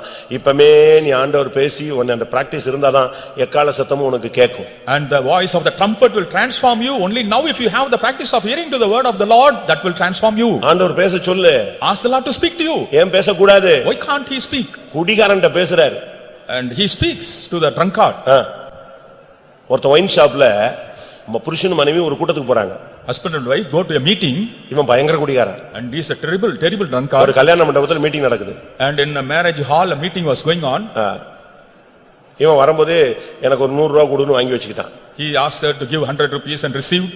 கூட்டம் அது உபவாச ஜெபம் அது வாட்டு போயிட்டே இருக்கு. Fasting prayer was going on. இவன் உட்கார்ந்து பார்த்தா மண்டையில ஒண்ணும் ஏறல. Nothing went into his mind. குடிகார ஆவி உள்ள வந்துருச்சு. And the spirit of drinking came. நேரா போனான். Went straight. பக்கத்துல உள்ள டாஸ்மாக்ல பூந்துட்டான். Went to the Tasmak nearby. காசை கொடுத்துட்டு பாட்டில் வாங்கினான். And bought a bottle. அந்த நேரத்துல ஆளே இல்ல கடையில. And nobody in the shop. அவன் விட்டு இருந்த காசை வாங்கிட்டு உள்ள போறதுக்குள்ள ஒரு சத்தம், உன்னால என் சமூகத்துல உட்கார முடியாதா? And suddenly he heard a voice, you are not able to sit in my presence. இவன் திரும்பி பார்த்தான், யாரா நம்மள ஒயின் ஷாப்ல கூட்டத்துல உட்கார முடியாதுன்னு சத்தம் போடுறான். திரும்பி பார்த்தா ஒருத்தனுமே இல்ல. And he looked here and there and there was no one there. திரும்பவும் சத்தம். Again that voice. உன்னால அங்க இருக்க முடியாதா என்னுடைய சமூகத்துல? Can't you be in my presence? போ. Go there. வாங்கின பாட்டில அப்படியே கொடுத்துட்டு காசை வாங்கிட்டு நான் பிறகு வர்றேன்னு சொல்லி பாக்கெட்ல வச்சுட்டு உளுந்து ஓடியே விட்டான். He returned the bottle and ran away. அங்க போயாச்சு. He went there. மீட்டிங் நடக்குது. Meeting was going on. Meeting முடிய கடைசி ஆல்டர் கால் டைம் அது. And it was the time of altar call. அங்க உட்கார்ந்திருக்கான். I was seated there. எந்த மனுஷனையும் பிரகாசிப்பிக்கிற மெய்யான ஒளி உன் வாழ்வை பிரகாசிக்கும். The true light that can enshine any man will enshine your life. அவன் உள்ள போகும்போது இதுதான் வருது. This was the word coming when he went. அப்ப இவன் சொன்னானா, He said, அப்படி ஒரு வெளிச்சம் இருந்தா என்னைய டச் பண்ணட்டும் பார்க்கலாம். if there is such a light, let it touch me, he said. ஒரு வெளிச்சம் சர்றன்னு வந்துச்சு. Immediately a ray of light came to him. ஒரே டச்சிங் பொத்துன்னு விழுந்துட்டான். And he was touched and fell down. தடபடன்னு எந்திரிச்சான். இது என்னடா ஏதோ பிரம்ம மாதிரி ஆயிப்போச்சே, அசிங்கம் ஆயிப்போச்சே, எல்லாரும் முன்னாடியும் பொத்துன்னு விழுந்துட்டான். அவ்வளவு ஒரு எந்திரிச்சு நின்னுட்டு இருக்கான். நம்ம விழுந்துட்டோம் என்று எந்திரிச்சு நின்னுட்டு அவன் சொன்னானா, உண்மையான அந்த வெளிச்சம் உண்டுங்கிறத ஓரளவு புரிஞ்சுக்கிட்டேன். ஆனா அந்த வெளிச்சம் தான் இந்த குடிப்பழக்கத்துல இருந்து என்னை விடுதலையாக்கும்னு இருந்தா ஏன் அந்த வெளிச்சம் திருப்பி வரட்டும்? நான் இப்ப கொஞ்சம் ஸ்டெடியா நின்னுக்கிறேன். ஃபர்ஸ்ட் நான் ஸ்டெடி இல்லாம நின்னுட்டேன்னு சொன்னேன். He stood steadily and asked the light to come again and touch him and to change him from that drinking habit. அதே வெளிச்சம், The same light. அதுக்கு மாற்றமே கிடையாது. No change for that light. நேற்றும் இன்றும் என்றும் மாறாத வல்லமை அது. And the power unchanging for yesterday, today and நீ forever. எத்தனை क्वेश्चन வச்சாலும் அத்தனைக்கு ஆன்சர் வரும். And immediately the answer. அதே ஸ்பீட்ல அந்த வெளிச்சம் வந்துச்சு. In the same speed the light came back. கூட்ட முடிய போற நேரம் பொத்துன்னு விழுந்துட்டான். Again he fell down. எல்லாரும் ஓடி வந்துட்டாங்க. All came running. மனைவி ஓடி வந்துட்டா. The wife also came running. என்னங்காச்சு இவனுக்கு என்ன சொல்றேன்னு தெரியல. ஏடா இது ரெண்டாவது ட்ரிப் குப்புற விழுந்துட்டோமே. And for the second time had fallen and he didn't know what to say. அவன் சாட்சி நீங்க கேட்டிருப்பீங்கன்னு நினைக்கிறேன். I think you would have heard his நடந்தது என்ன தெரியுமா? அதோட அந்த குடிகார ஆவி நெஞ்சிருச்சு. அந்த வெளிச்சத்தோட அந்த இருள் ஓடி போயிடுச்சு. With that light, the darkness of the drinking spirit ran away. குடிகாரன்ட்ட டாஸ்மாக்ல ஒயின் ஷாப்ல பேசுற கர்த்தர் உன்கிட்ட பேச மாட்டாரா? The Lord who speaks to the drunkard in the Tasmak shop, won't he speak to you? பேச சொல்லு. Ask him to speak. அவர் பேசும் தெய்வம். And he is the God who speaks. அவர் உன்கிட்ட பேசுவாரு. He will speak to you. வாழ்க்கையில உனக்கு ஒரு வார்த்தையை கேளு. And listen to the word. எனக்கு ஒரு பதில் வேணும்னு சொல்லு. You say I want a reply. வார்த்தை வரலன்னா உட்காரு. If the word doesn't come, you sit. நீங்க பேசினா தான் நான் போக முடியும். Only if you speak I can go. இப்படி நீ தேவனுடைய வார்த்தைக்காக அதுல மனுஷன் அப்பத்தினால் மாத்திரமல்ல தேவனுடைய வாயிலிருந்து புறப்படுகிற ஒவ்வொரு வார்த்தையினாலும் அவன் என்ன செய்வான்? பிழைப்பான். Man shall live by every word that proceedeth from the mouth of the Lord. உங்க பிள்ளைகள் காரியத்துல எதிலையாவது நீங்க கொஞ்ச நேரம் உட்கார்ந்து கர்த்தருடைய வார்த்தைக்காக போராடுங்க. In the matter of your children, for everything sit at the presence and ask for the word. அப்படி நீ தேவனுடைய சமூகத்துல இருந்தாதான், only if you are in the presence of God, தேவ பாதத்துல இருந்தீனா அடுத்து என்ன நடக்கும்? If you are at the feet of the Lord, உனக்கு ஒரு பாவ உணர்வு உண்டாகும். And you will have the conviction of sin. ஆண்டவருடைய பாதத்துல வந்துட்டீனால உன் குறைகள், உன்னுடைய புத்தினம், உன்னுடைய தோல்வி எல்லாம் அப்படி வெளியரங்கமா வந்துரும். உன் புருஷனோ மனைவியோ உனக்கு அதை குத்தி தட்டி சொன்னா உனக்கு ஏத்துக்க கூடிய மனசு வராது. All your sins, foolishness will come before you and others need not point out. லூக்கா 7ஆம் அதிகாரம் 38ஆம் வசனத்தை பார்க்கும் பொழுது, In Luke 7:38, அவருடைய பாதங்களின் அருகே பின்னாக நின்று அழுது கொண்டு, ஆண்டவருடைய பாதத்து பக்கத்துல ஒரு பெண் வந்தா வந்த உடனே தான் வாழ்க்கையில உள்ள தோல்வி எல்லாம் அவளுக்கு ஃபில்ம் மாதிரி வந்துருச்சு. And the woman came at the feet of the Lord and all her failures came before her as a film before her. உடனே ஆண்டவருடைய பாதத்துல விழுந்து அப்படியே கண்ணீரினால் அவருடைய பாதத்தை நனைச்சிட்டா. Immediately fell at his feet and wiped and drenched his feet with his tears. ஆண்டவருடைய பாதத்துல ஒரு மனுஷன் வர்றான்னா ரெண்டாவது ஒன்று வசனத்தை கேட்பது, ரெண்டாவது அவன் தன்னுடைய லைஃபை உணரணும். And when a person comes at the feet of the Lord, he should realize about his life. நான் ரொம்ப ரொம்ப நல்லவன் அப்படின்னு இந்த பரிசேயனுடைய ஆவி உனக்குள்ள வந்தீனா நீ கர்த்தருடைய பாதத்துல வரல. If you have the spirit of the Pharisee saying you are good, you are not at the feet of the Lord. அவன் சொல்றான் அந்த ஆயக்காரனை போல இல்ல, Not like that அந்த publican, பரிகாரனை போல இல்ல, not like that sinner. இப்படி ஒவ்வொருத்தரையா ஒரு 4 பேரை பேர் சொல்றான். He gives the name of some 4 அவங்கள people. மாதிரி இல்ல, இவங்கள மாதிரி இல்ல, இவங்கள மாதிரி இல்ல, இந்த நிக்கிறானே இவன மாதிரியும் இல்ல அப்படின்னு சொன்னான். Not like this person, that person, not like this person also, he said. ஏன் அவன் ஆண்டவருடைய பாதத்துல இல்ல? Because he was not at the feet of the Luca Lord. 18ஆம் அதிகாரத்துல In Luke 18th chapter, 11ஆம் வசனத்தை பார்க்கும் பொழுது we see the 11th. பரிகாரர், அநியாயக்காரர், விபச்சாரக்காரர், ஏன் இந்த ஆயக்காரனை போட போட நான் இல்லை. I am not like these other men, like the extortioners, adulterers, and even like this publican. ஆனா ஆண்டவருடைய பாதத்துல அந்த ஆயக்காரன் வந்துட்டான். And the Pharisee, publican has come at the feet of the Lord. அதனால அவன் அழ ஆரம்பிச்சிட்டான். That's why he has started crying. கர்த்தருடைய நீ ஒரு சிலர்லாம் பாவம் செஞ்சுட்டு வந்துட்டு அப்படியே கல்லு மாதிரி உட்கார்ந்து எந்திச்சு போயிட்டே இருப்பான். அவனுக்கு வந்து உணர்வே இருக்காது. அப்படின்னா என்ன அர்த்தம்? அவன் தேவனுடைய பாதம் என்கிற அனுபவத்தை உணரல. Even having committed sin, they will be stony in the presence of God because they have not realized the. என்னைக்கெல்லாம் நீ கர்த்தருடைய சமூகத்துல வந்து ஐயோ நான் தோல்வி உள்ளவன் நீ அழுதுட்டு போறியோ அன்னைக்கெல்லாம் நீ கர்த்தருடைய பாதத்துல வந்திருக்கிறேன்னு அர்த்தம். In the presence of God, whenever you cry that you are a person of failures, then you have come to the feet of the Lord. என்னைக்கெல்லாம் நீ வந்து அவஞ்சரியில இவஞ்சரியிலன்ட்டு நீ போனியோ அன்னைக்கெல்லாம் நீ கர்த்தருடைய பாதத்துல இல்ல, பிசாசின் கையில இருந்தன்னு அர்த்தம். Whenever you accused other people, you are not at the feet of the Lord, you are in the hands of the devil. ஆண்டவருடைய பாதத்துல வந்த உடனே நடக்கிற முதல் சம்பவம் நீ ஒரு குறை உள்ளவன். And first thing happening at the feet of the Lord, we realize that we are having shortcomings. அவங்க செஞ்சனால தான் செஞ்சான், இவங்க பேசனனால செஞ்சான், அப்படி பண்ண இப்படி பண்ண இந்த நியாயமே வராது. நம்ம தான் தப்பு பண்ணிட்டோம், நம்முடைய சைடுல தான் ஃபால்ட், நம்ம ஒத்துக்குவோம், விட்டுருவோம், தாழ்த்திடுவோம், மன்னிப்பு கேட்போம். இந்த ஆவி என்னைக்கு வருதோ நீ கர்த்தருடைய பாதத்துல இருக்கிறாய் என்று அர்த்தம். Not justifying ourselves but accepting our faults. Only when we have that spirit, that means we are at the feet of the Lord. ஆண்டவருடைய பாதத்துல இருக்கும் பொழுது மட்டும்தான் அந்த டிவைன் சேஞ்ச் வரும். Only when we are at the feet of the Lord, the divine change will come. இல்லனா அந்த தெய்வீக மாற்றம் சம்பவிக்காது. Otherwise the divine change will not occur. என்ன பிரசங்கம் பண்ணாலும் உனக்கு ஒண்ணுமே நடக்காது. Whatever message is given, nothing will happen in you. சிலுவையை நீ பார்த்தா கூட உனக்கு அழுக வராது. Even if you look at the cross, you won't feel like. இயேசு சிலுவையில அறைஞ்சவங்க சிலுவையை பார்த்து அழவா செஞ்சான். And those who crucified Jesus, did they cry? அங்க நின்னு தூரத்துல இருந்து கொஞ்சம் ஸ்திரீகள் அழுதுகிட்டு இருந்தாங்க, ஐயோ இவருக்கா இந்த பாடுன்னு சொல்லி. But the women standing away, they were crying. இன்னைக்கு எத்தனை பேருக்கு உங்களுக்கு பாவ உணர்வு வருகிறது? How many of you are convinced of your sins? அந்த பாவின் உணர்வு வந்தாலே பொத்துன்னு விழுந்துருவாங்க. Only when you realize that you are a sinner, you will fall. லூக்கா 5ஆம் அதிகாரம் Luke 5th chapter, 8ஆம் வசனத்தை பார்க்கும் பொழுது 8th ஒரு verse. மனுஷன் பாவின்னு உணர்ந்த உடனே பொத்துன்னு விழுகிறான். அவன் எவ்வளவு பெரிய ஆளா இருந்தாலும். When a person realized that he was a sinner, he fell. சீமோன் பேதுரு அதை கண்டு இயேசுவின் பாதத்தில் விழுந்து, ஆண்டவரே நான் பாவியான மனுஷன், நீர் என்னை விட்டு போக வேண்டும் என்றான். சீமோன் பேதுரு அவருடைய பாதத்துல விழுந்துட்டு அவன் சொன்ன ஃபர்ஸ்ட் கன்ஃபஸ் என்னது? ஐயா நீர் கடவுள் அப்படின்னு சொல்ல. அவன் வந்து சொன்னான், ஆண்டவரே நான் யாரு? நான் பாவி, என்னை விட்டுருங்கன்னு சொல்றான். Simon Peter immediately he fell at the feet of the Lord. He said that he was a sinner. உங்க வீட்ல பிரச்சனையா? We have problem at home. குடும்பத்துல பிரச்சனையா? We have problems in the family. பிள்ளைகளுக்குள்ள பிரச்சனையா? Problems in children. சகோதர சகோதரிகளுக்குள்ள பிரச்சனையா? Problems among the brethren. ஆண்டவருடைய பாதத்துல போய் உட்காரு. Go and sit at the feet of the Lord. ஒரு மணி நேரமா அரை மணி நேரமா கதவு போட்டு உட்காரு. Just for 1 hour or half an hour sit. நம்ம என்ன பண்றோம்? What do we do? பிரச்சனை உடனே கதவு போட்டுவோம். எதுக்கு? சாவணும், செத்து போயிடணும், கயிறை போடணும், தொங்கிடணும்.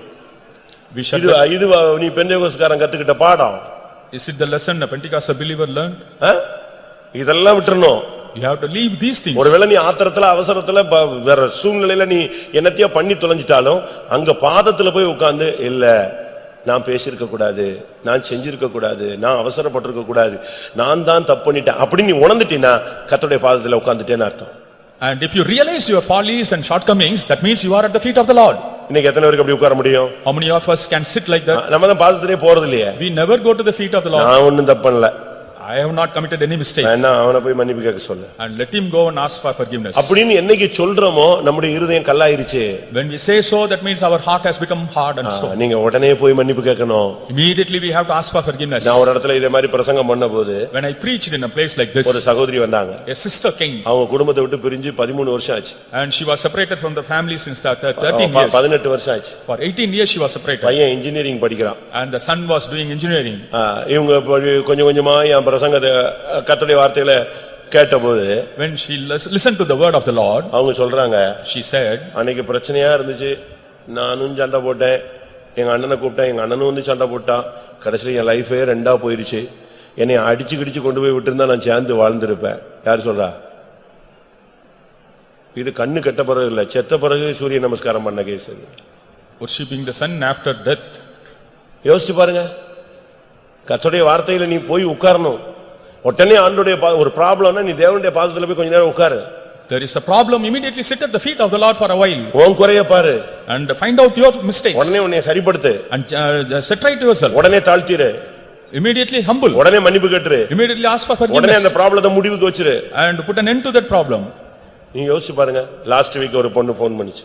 Last week a sister called me. ஒரே அழுக. And she was crying. அடிச்சிட்டா ஒரு டைம் அடிச்சிட்டாருன்னு மரியாதையா வருது, ஒரு ட்ரிப் அடிச்சிட்டாங்கிறது அதுக்கு என்ன பண்ணனே தெரியல. She didn't understand what to do and she said he had கல்யாணம் பண்ணி 2 மாசம் கூட ஆகல. just 2 months had gone after marriage. இப்போ ரொம்ப விருப்பப்பட்டு கட்டின கல்யாணம். And very marriage of ரொம்ப ஆசைப்பட்டு கட்டினது. they desired and married. வயசு எவ்வளவோ வித்தியாசம், ஆனாலும் ஆசையில பிசாசு வயசெல்லாம் தாண்டி தூக்கி குப்பையில போட்டான். And there was a age difference but they put aside everything and got married. ஏதோ டென்ஷன் இவ பண்ணவன அடிச்சிட்டான், உடனே அவ்வளவுதான் அவளுக்கு வந்து ஃபைனலுக்கு போய் நிக்கிறா. And she was beaten and went to the final stage. நான் உடனே சொன்னேன், I told her, இப்ப எங்க ஆளு எங்கன்னு கேட்டேன். and where is that person? அடிச்சிட்டு வெளியே போயிட்டாரு. And gone out. வந்த உடனே நீயும் எங்கேயாவது போய் ஒளிஞ்சுக்காத, வந்த உடனே மன்னிப்பு கேளு. Immediately when he comes you go and apologize. இன்னைக்கு நைட் அந்த பிசாசை நெஞ்சிரு, காலுக்கு கீழே கொண்டு வந்துரு. Bring the devil under your feet night. உடனே தாழ்த்திரு. Humble yourself. நான் ஒன்னும் அப்படி நீ இப்படி பேசுனேன்னா இன்னைக்கு நைட் திருப்பி 2வது அடி விடும். If you justify second start ஆகும். there will be another blow this time. வேண்டாம், Don't do so. தாழ்த்து. Humble. அடுத்த நாள் காலையில எடுத்து ஆரம்பிச்சிருச்சுட்டு உடனே அவளுக்கு எல்லாம் மறந்து போச்சு. என்னன்னு கேட்டேன், நான் மன்னிப்பு கேட்டேன், ஒப்புரம் ஆயிட்டேன். ரைட்டு, இப்படியே ஓடுனேன்னா கரை ஏறிடுவேன். If you run so then you will reach the other shore. நம்மளுக்கு அநேகருக்கு ஒண்ணுமே தெரியாதுங்க. Many do not understand many things. ஆவிக்குரிய வாழ்க்கையில் நீங்க பாதத்துல விழுந்தாதான் உங்களுக்கு புத்தி தெளியும். Only in the spiritual life if we fall at the feet of the Lord our mind will become whole. நம்முடைய குறைகள் அப்பதான் நமக்கு ஃபீல் பண்ண ஆரம்பிப்போம். Only then we will realize our shortcomings.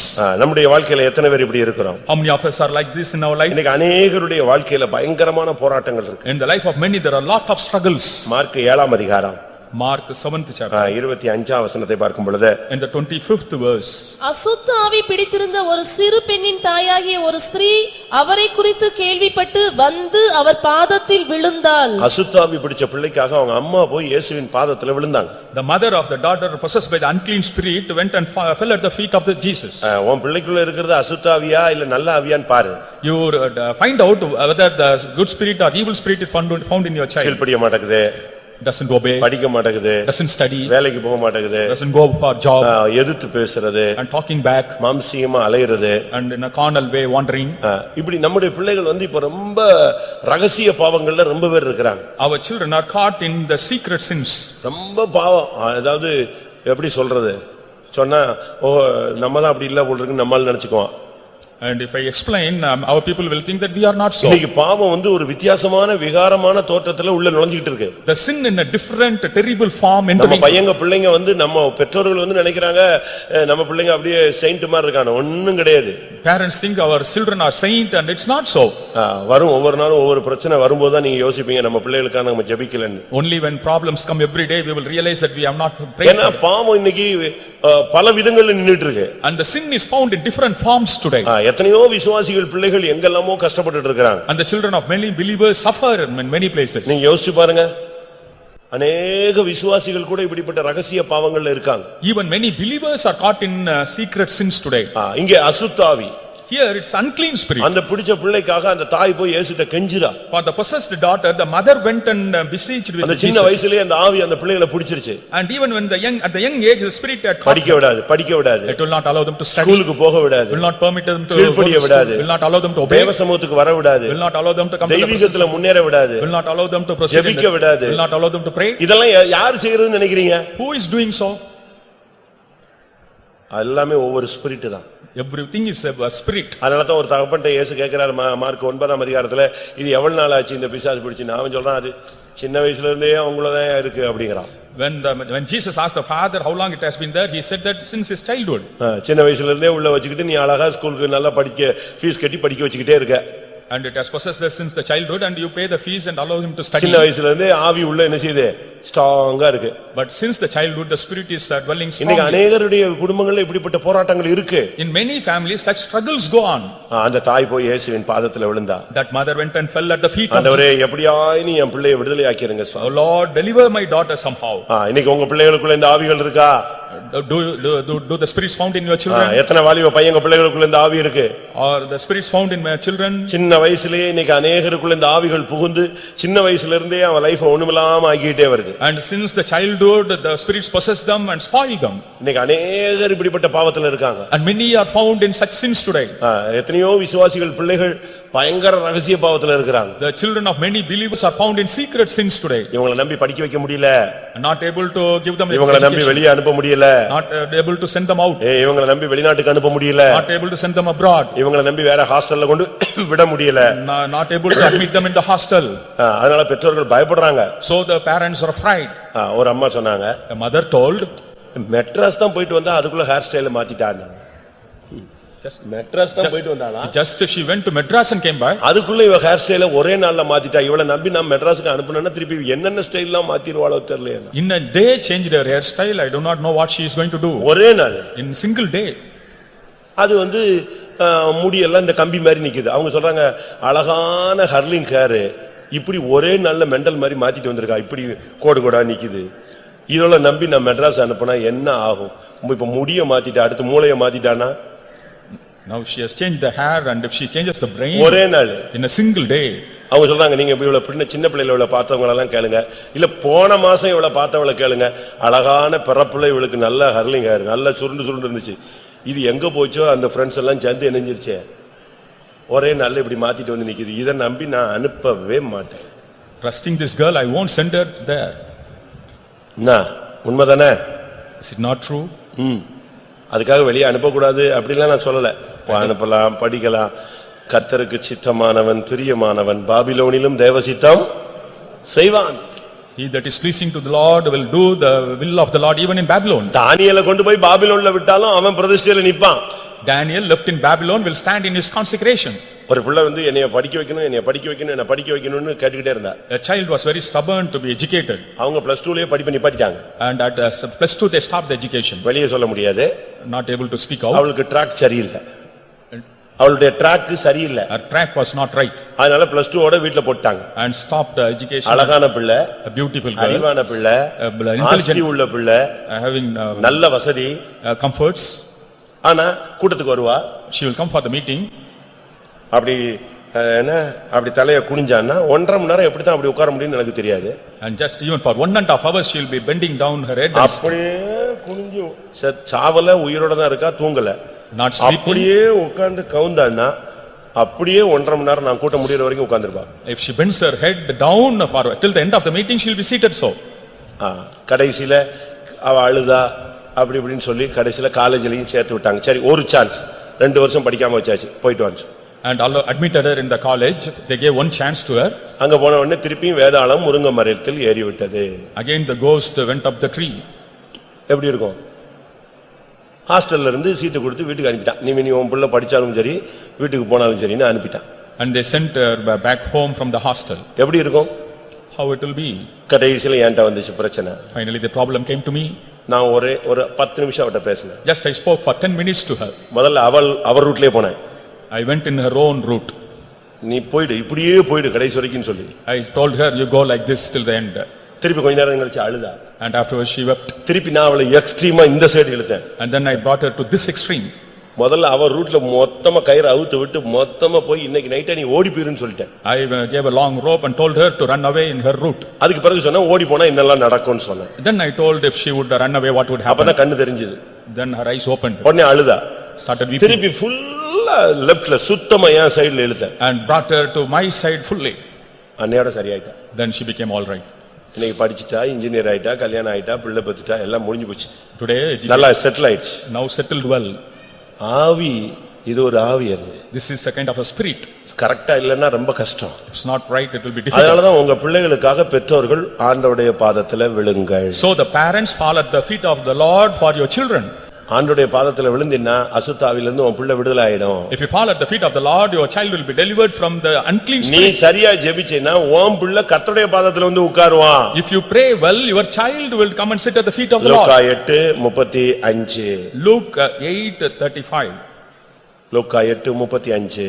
Luke 8:35. அப்பொழுது சம்பவித்ததை பார்க்கும்படி ஜனங்கள் புறப்பட்டு இயேசுவினிடத்தில் வந்து பிசாசுகள் விட்டு போன மனுஷன் வஸ்திரம் தரித்து இயேசுவின் பாதத்தருகே உட்கார்ந்து புத்தி தெளிந்திருப்பதை கண்டு பயந்தார்கள். அந்த தாய் போய் அங்க அழுதா அந்த பிள்ளைக்கு விடுதலை கிடைச்சது. அதே போல இப்ப பிசாசு பிடிச்சவன் எங்க வந்து உட்கார்ந்து இருக்கிறான்?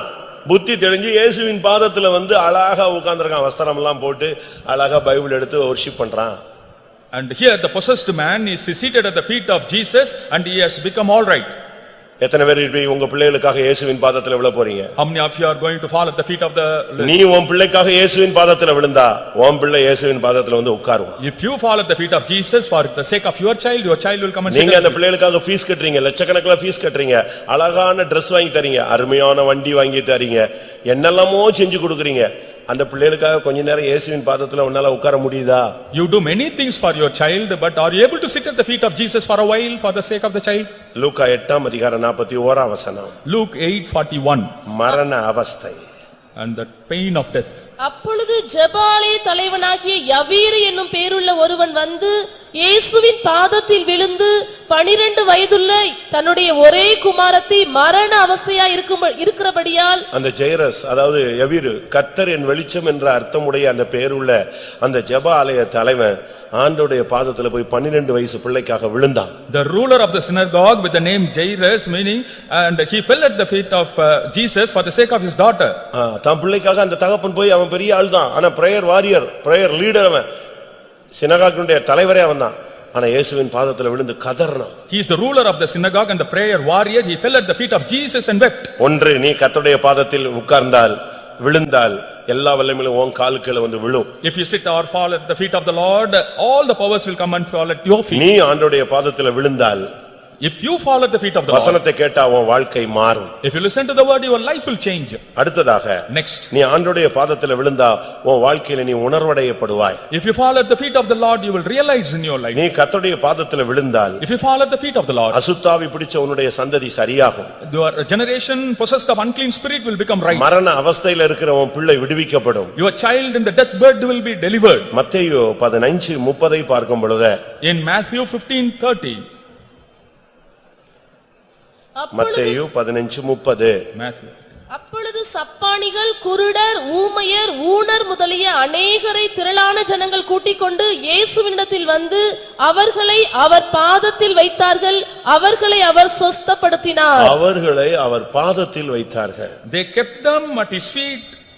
உன் வியாதி சுகமாகணும், உன் பிள்ளைகளுடைய வியாதி சுகமாகணும்னா கர்த்தருடைய பாதத்துல கொஞ்ச நேரம் விழுந்து கிடங்க. if your sickness or the sickness of our children should be healed you fall at the feet of the Lord. கர்த்தர் உன் வியாதி நேரத்துல உன்கிட்ட பேசலன்னா வேற எந்த நேரத்துல உன்கிட்ட பேச போறாரு? if the Lord doesn't speak to you at the time of sickness then what at what அவர்ட்ட time பேசும். அவர் சொல்லுவார் நான் உன்னை குணமாக்குவேன். you speak he will say I will heal you. எசேக்கியா படுத்து கிடக்குறான். Ezekiel was lying அவனுக்கு ராஜ பிளவை, and he was sawing a boil. அவன் செத்துருவான்னு முடிவாயிடுச்சு. it was decided that he would die. ஒரு கடைசி நிமிடத்துக்கு அவன் வந்துட்டான். he had come to the last moment. கர்த்தரே வந்து சொல்லிட்டாரு நீ செத்துருவேன்னு. Lord himself had told that he would die. அழுகுறான், he wept, கதறான், he cried. இப்ப கர்த்தர்ட்ட இருந்து ஒரு பதில் வருது. now received an answer from the Lord. நான் உன்னை குணமாக்குவேன். I will heal you. நீ மூணாம் நாளில் தேவனுடைய ஆலயத்துக்கு வருவாய். on the third day you will come to the house of the Lord. எவ்வளவு தெளிவான ஒரு வார்த்தையை வாங்கிட்டு அவன் உட்கார்ந்து இருக்கிறான். how clearly he had received the message and seen. நீங்க வியாதி நேரத்துல அப்படி ஒரு வார்த்தை உங்களுக்கு கிடைக்குமா? and can you receive such a word when you are sick?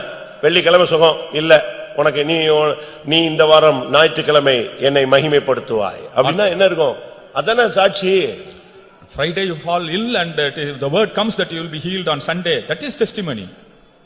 நீ சாக போற டயத்துல கர்த்தர் உன்கிட்ட பேசுறாரு, நீ வியாதியில கிடக்குற உன்கிட்ட பேசுறாரு, கைவிடப்பட்ட நிலவரத்தில் இருக்கும்போது கர்த்தர் உனக்கு கை கொடுக்கிறாரு. ஒரு தரிசனம், ஒரு வெளிப்படுத்தல், தேவனுடைய சத்தம், ஒரு வெளிச்சம் உனக்கு கிடைத்து உன் வாழ்க்கை உடனே புரட்டப்படுது. அதுக்கு தானே சண்டே சர்வீஸ் சாட்சி. And at the deathbed the Lord speaks to you and helps you when you are in trouble, and then the word comes. That is why on Sunday you have to testify. நீ யோசிச்சு பாருங்க, நம்முடைய வாழ்க்கையில நம்முடைய தேவனிடத்திலிருந்து நமக்கு ஆண்டவருடைய பாதத்தில் இருந்தா உன் வியாதி சுகமாகணுமே. And if you are at the feet of the Lord, our sickness should be healed. நான் உன்னை குணமாக்குவேன், I will heal thee. நான் உன்னை எழுப்புவேன், I will raise thee. நான் உனக்கு அற்புதம் செய்வேன். I will do wonders to you. ஒரு வசனம் உனக்கு கிடைக்கும். You will receive a word. சாவுக்கு ஏதுவான உன் சரீரம் அபிஷேகத்தினால் உயிர்ப்பிக்கப்படணும். Your mortal body should be quickened by the anointing. Pastor டியூ அவர்கள் பிரதரா இருக்கும்போது, When Pastor T.U. was a brother, 4 மணி ஜெபத்துக்கு கூட போக முடியாத அளவுல week. he was so weak, not able to go even for the 4 o'clock prayer. போக முடியாது, Couldn't go. சபை ஊழியம் கிடையாது. And no ministry of the church. இவர் ஆயத்தப்படுத்திட்டே இருக்கார். He was preparing himself. நம்ம நாளைக்கு செத்துருவோம், இன்னைக்கு செத்துருவோம், நம்ம எங்க போனோம்? பரிசுத்தமாய் பரலோகத்துக்கு போகணும். இதான் ரெடி பண்ணிட்டே இருக்கார். And his thing was, I would die tomorrow or so, then I have to be sanctified and go to heaven. இப்போ என்ன பண்றது? What to do then? இப்போ எப்படியாவது பரலோகத்துக்கு போகணும். Somehow he has to go to heaven. அது தன்னை ஆயத்தப்படுத்துறார். So he is preparing himself for that. ஒரு நாள் 4 மணி ஜெபத்துக்கு அவர் போக முடியாம படுத்து கட்டில கிடக்கும்போது, When he was in the bed, not able to go to 4 o'clock அங்க prayer, பிரைசிங் நடக்குது. praising was going on. இங்க இவரு படுத்துக்கிட்டே ஆவியில் நிரம்பிக்கிட்டே இருக்கார். He was getting filled in spirit lying on the bed. திடீர்னு பார்த்தா இவருக்கு உள்ள இருந்து ஒரு கருப்பு உருவம் வெளியே வந்து அப்படி நின்னுச்சு. Suddenly a black form came out of him and stood before him. இவர் இப்படி பார்த்துக்கிட்டே இருந்தாரு. Just he was noticing that. இது எங்க இருந்து வருது? From where it came? இவருக்கு உள்ள இருந்தா வந்து நிக்குது. Only from inside of him. இது என்னது வித்தியாசமா இருக்குன்னு இப்படி பாக்குறாரு. And it's a different thing. மேல இருந்து ஒரு சத்தம். From above there was a voice. இதுதான் உனக்குள்ள இருந்த சுகர் ஆவி அப்படின்னு sound. This is the spirit of sugar which was in you.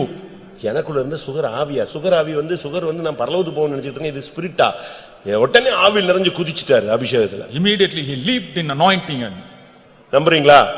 do you believe this? சாகர வரைக்கும் அவருக்கு சுகர் கிடையாது, அதோட போனதுதான். ஓடி அந்த அவர் சொல்றாரு, அந்த ஸ்பிரிட் அப்படியே ஃபெய்த்தை விட்டு வெளியே போய் எதிர சீக்கியருடைய குருத்துவார வழியா அப்படி கிராஸ் ஆகி மனுஷ மாதிரியே போயிடுச்சு. As a human being left him and entered into Sikh's good இன்னைக்கு war. இப்ப ஜெபிச்சீங்கன்னா இங்க இருக்கிற சுகர் ஆவில இப்படி ஓடி போய் அப்படி போய் அந்த சுடுகாட்டு வழியா அப்படி போயிடும். If you pray today, the spirit of sugar will go into the crematorium. உனக்குள்ள இருக்கிற இந்த வியாதி ஆவி எல்லாம் பிணியாளிகள் எல்லாம் கர்த்தருடைய பாதத்துல வந்துட்டா அந்த பிணிக்கு பின்னால இருக்கிற ஆவி எல்லாம் என்ன செய்யும்? இப்போ வெளியே போயிடும். When the sick, போயிடுமா? அதான் உண்மை. that is the truth. அதுக்கு முன்னாலேயே அவர் சாகர கண்டிஷனுக்கு இருக்கிறதுக்கு முன்னாலேயே கர்த்தர் அவர்ட்ட அப்பமே பேசியிருந்தாராம். மும்பைல பிரதரா இருக்கும்போதே, நான் இந்த சபையினுடைய தலைவராக உன்னை என்ன செய்வேன், பூமியில சீஃப் பாஸ்டரா மாத்துவேன். அதுக்கு பிறகுதான் சுகர் வந்து சாக போற மாதிரி இருந்து செத்துருவாருன்னு சொல்ல பிறகு இந்த ஆவி போய் சுகமாயி அற்புதமான ஒரு விடுதலை. Even when he had been in Mumbai, the Lord had spoken that he would become the chief pastor. But after that only the spirit had possessed him, but now he was healed அப்ப afterwards. எல்லாரும் சொன்னாங்களா, Then all told, sugar போயிடுச்சுன்னா நீ test பண்ணி பாரு, இயேசு உன்னை குணமாக்கிட்டாரா இல்லையான்னு பாரு.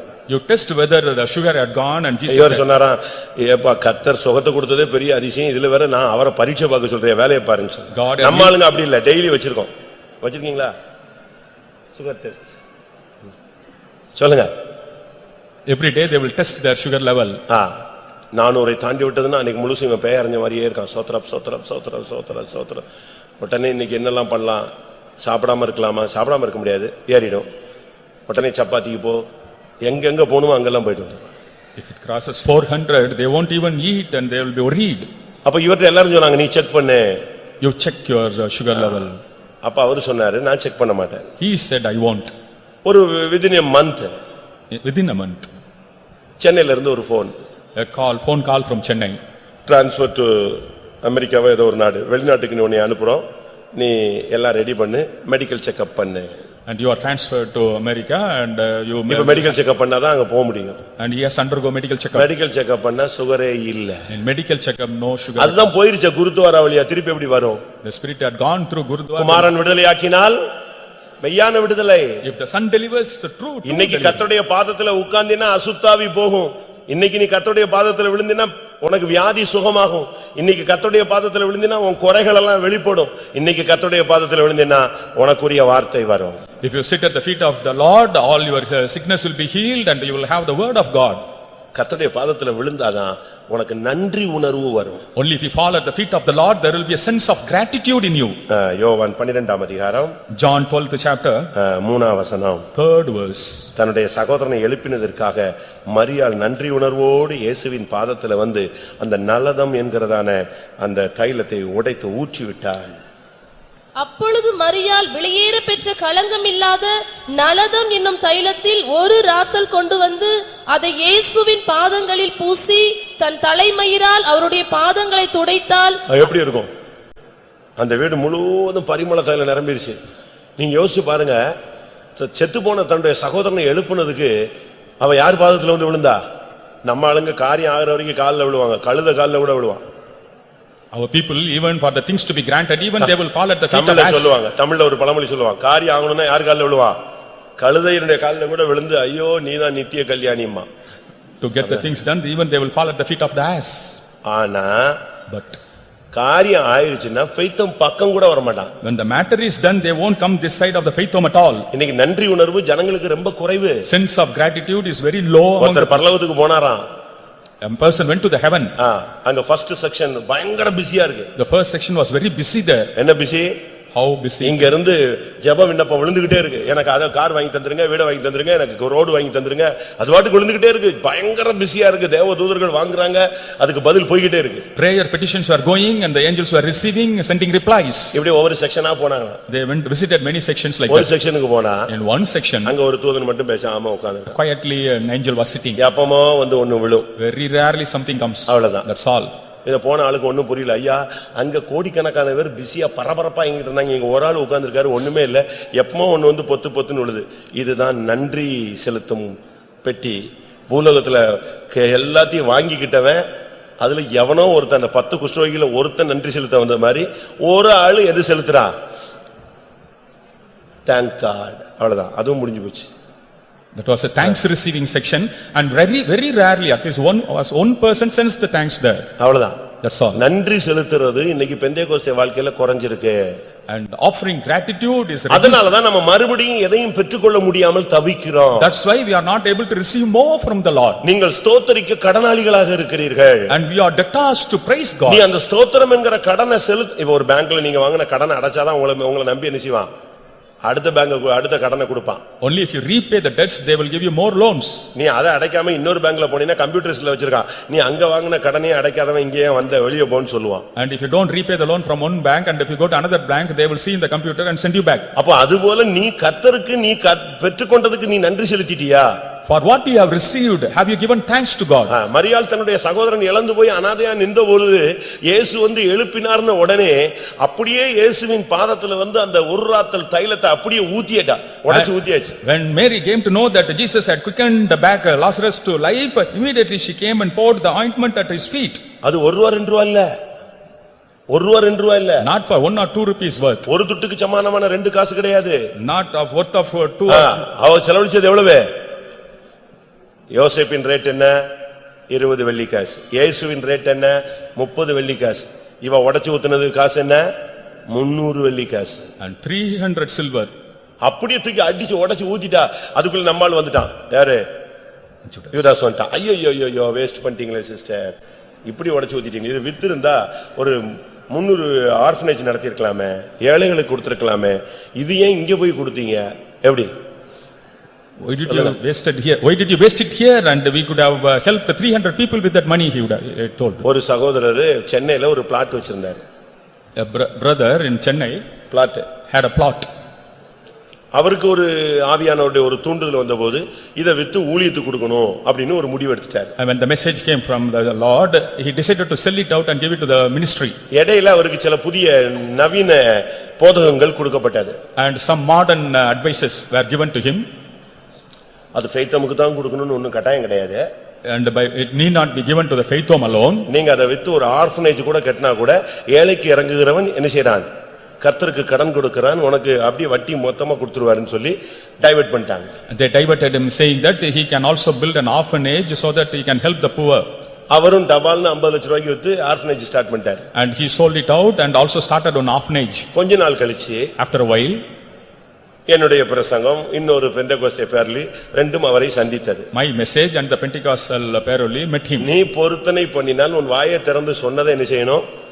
நிறைவேற்றணும். If you have made a vow with your mouth, you have to fulfill the vow. அவருக்கு என்ன பண்ணனே He தெரியல. didn't know what to do. மனுஷன் குழம்பி போயிட்டார். He was confused. ஐயோ ஏமாத்திட்டாங்களே, நம்மள டைவர்ட் பண்ணிட்டாங்களே, கர்த்தருடைய சமூகத்துல சொன்னதை செய்யலன்னு திருப்பி செஞ்சாரு வேற வழி இல்லாம. But he did it again. உனக்கு ஒரு நன்றி உணர்வு இருக்கணும். You should have a sense of gratitude. எத்தனை பேருக்கு நன்றி உள்ள இருதயம் இருக்கு? How many of us have a grateful heart? உனக்கு தேவ சமூகத்துல அழ முடியுது, எலும்பி இங்க வந்து சாட்சி சொல்ல முடியாது. கேட்டா ஸ்டேஜ் ஃபியர். என்னென்னலாம் நீ பண்ற, இதுல இங்க வந்து சொல்றதுதான் உனக்கு ஸ்டேஜ் ஃபியர் வந்துருச்சா? And for testifying for the Lord, I will say that you have stage fear. தேவ சமூகத்துல எலும்பி எனக்கு இந்த வாரம் வியாதியா இருந்துச்சு, நான் ஒரு மருந்தும் எடுக்கவில்லை, அதெல்லாம் நீ சொல்ல வேண்டியதில்லை, பேப்பர்ல போட வேண்டியதில்லை. இந்த வாரம் நான் வியாதிப்பட்டேன், தெய்வம் தன்னுடைய தழும்புகளால் என்னை குணமாக்கினார். I was sick last week, the Lord healed me with his stripes. இந்த வாரத்துல எனக்கு ரொம்ப பண தேவை இருந்துச்சு, வர்றதுக்கு வாய்ப்பே இல்ல, எனக்கு சம்பாத்தியம் இவ்வளவுதான் இருந்துச்சு, ஆனா கர்த்தர் எனக்கு அதை கொடுத்தார். அதான் சாட்சி. I was desperately in need of money, Lord gave me. That's testimony. மரண வியாதியில இருந்தேன், வேதனை இருந்துச்சு, ஜெபிச்சேன், கர்த்தர் எனக்கு என்ன செஞ்சாரு? சுகத்தை. ஒரு சிலர் அக்கா ஜெபித்தார்கள், சுகம் கிடைத்தது. ஒரு சிலர் அக்கா ஜெபித்தார்கள், சுகம் கிடைக்கவில்லை. நான் அடுத்த பாஸ்டரிடம் போனேன். இந்த கதையெல்லாம் சொல்லக்கூடாது. You should not tell all the stories of praying. அது அந்த அக்கா ஆட்டுக்குட்டி இதெல்லாம் கந்த கதையே வேணாம். நீ வந்தியா, ஜெபம் பண்ண, சுகம் கிடைச்சது. இல்ல ஒரு 2 வாரம் எனக்கு சுகம் கிடைக்கல, நான் இன்னும் என்னைய சுத்திகரிச்சேன், கர்த்தர் என்கிட்ட பேசினாரு, இந்த வார்த்தைக்கு பிறகு எனக்கு சுகம் கிடைச்சது. சொல்லு, அதான் சாட்சி. I was sick, I prayed, sanctified myself, God spoke and I am healed. That's testimony. நன்றி உணர்வு உனக்கு வேணும். You need a sense of gratitude. நான் சாவாமல் பிழைத்திருந்து உம்முடைய செய்கைகளை விவரிப்பேன். I will live, not dying. I will like say, எழுப்பி சொல்லு, கர்த்தர் என்னை சுகமாக்கினார்னு சொல்லு. You say, Lord healed you. அது வார்த்தை கேட்கும்போது அங்க வியாதியில உட்கார்ந்திருக்கவனுக்கு விசுவாசம் வரணும். And the sick person hearing your word should have faith with the ஒரு Bible. இடத்துல நான் சாட்சி சொல்ல விட்ட ஒரு அம்மா இருந்துச்சு, அவங்க பையனை பத்தியே சொல்லிட்டு இருந்துச்சு. And in a testimony, the mother was going on speaking about his boy, son. எனக்கு பொறுமையே இல்லாம போச்சு. I lost patience. நான் சொன்னேன், உங்க இயேசுவை பத்தி சொல்லுங்க. You say about Jesus. அவ்வளவு, அதோட அந்த அம்மாவுக்கு ஃபீஸ் போயிடுச்சு. And she lost her. அதுக்கப்புறம் என்னை பிடிக்கவே பிடிக்காது. And she started hating me. வேற வழி இல்ல, என் சபையில தானே இருக்கணும் அவங்க. She should be in my church. அதுக்கு பிறகு வந்து அந்த தூணுக்கு நேரா உட்கார்ந்துப்பாங்க. And afterwards she would hide herself behind the pillar. நான் டிரான்ஸ்ஃபர் ஆற வரைக்கும் அவங்க அந்த தூணுக்கு பின்னால தான். Until I was transferred, she was seated behind the அவன் pillar. குடியார பையன், அவனை போய் தேவ சமூகத்துல நீ சாட்சி சொல்ற நீ. And he was a drunkard and testifying about that fellow in the என்ன presence. சாட்சி சொல்றீங்க? What testimony you say? சாட்சி ஆகமத்தை கட்டி நீ முத்திரையிட வேண்டும் என்று தீர்க்கதரிசன புத்தகத்துல சொல்லி இருக்கு. And it is said that we have to bind the book of 2 testimony. வார்த்தை போதும். Just 2 words will do. அழகா சாட்சி சொன்னா போதும், உட்கார்ந்திருக்க விசுவாசம் எல்லாம் கட்டி எழுப்பி அல்லேலூயா போட்டுருவான். And all the believers, the faith will be built up and they will shout அந்த வார்த்தை hallelujah. போதும், அந்த ஒரே வார்த்தை போதும். That just 1 word will do. அந்த வியாதியின் கொடூரத்துல இருந்த என்னைய இயேசு அப்படி தொட்டு அப்படியே வந்து நேரா தொட்டார்னா போதும், இருக்கிறவனுக்கு எல்லாம் புல்லரிச்சு மெய் சிலிர்த்து போயிடும். And if I say that Jesus came and touched me, all they will have நன்றி உணர்வு உனக்கு தேவை. You need sense of gratitude. 300 வெள்ளி காசை அப்படியே இயேசுவின் பாதத்துல உடைச்சு ஊத்தி, என் தெய்வம் என் சகோதரனை எழுப்பினார், மரித்தோரில் இருந்து எழுப்பினார், நாரி கடந்த என் பிள்ளைய எழுப்பினார்னு சொல்லணும். And you have to break 300 silver pieces and pour it at the feet of the Lord and say that the God பிரிஞ்சு போன என் குடும்பத்தை சேர்த்தாரு, and he united my separated family. கர்த்தர் அற்புதம் செஞ்சாரு, Lord did miracle. நீங்க இதெல்லாம் எழும்பி சொல்லணும். You have to say such testimonies. உனக்கு ஒரு நன்றி உணர்வு தேவை. You need a sense of gratitude. நன்றி இல்லாத ஜனங்களா நாம் இருந்து விட கூடாது. We shouldn't be ungrateful people. அதுதான் நாபாலுடைய ஆவி. That was the spirit of Nabal. நாபாலுடைய சொத்துக்களுக்கெல்லாம் தாவீது மதில் போல இருந்தான்னு பைபிள் சொல்லுகிறது. Bible says David was a wall to the possessions of உங்க Nabal. கையினால எது கிடைக்குமோ அதை கொடுங்க அப்படின்னு தாவீது ஆள அனுப்புனா வெளியே போடான்னு சொல்லி துரத்தி விட்டான். When David sent people for asking something, he drove them away.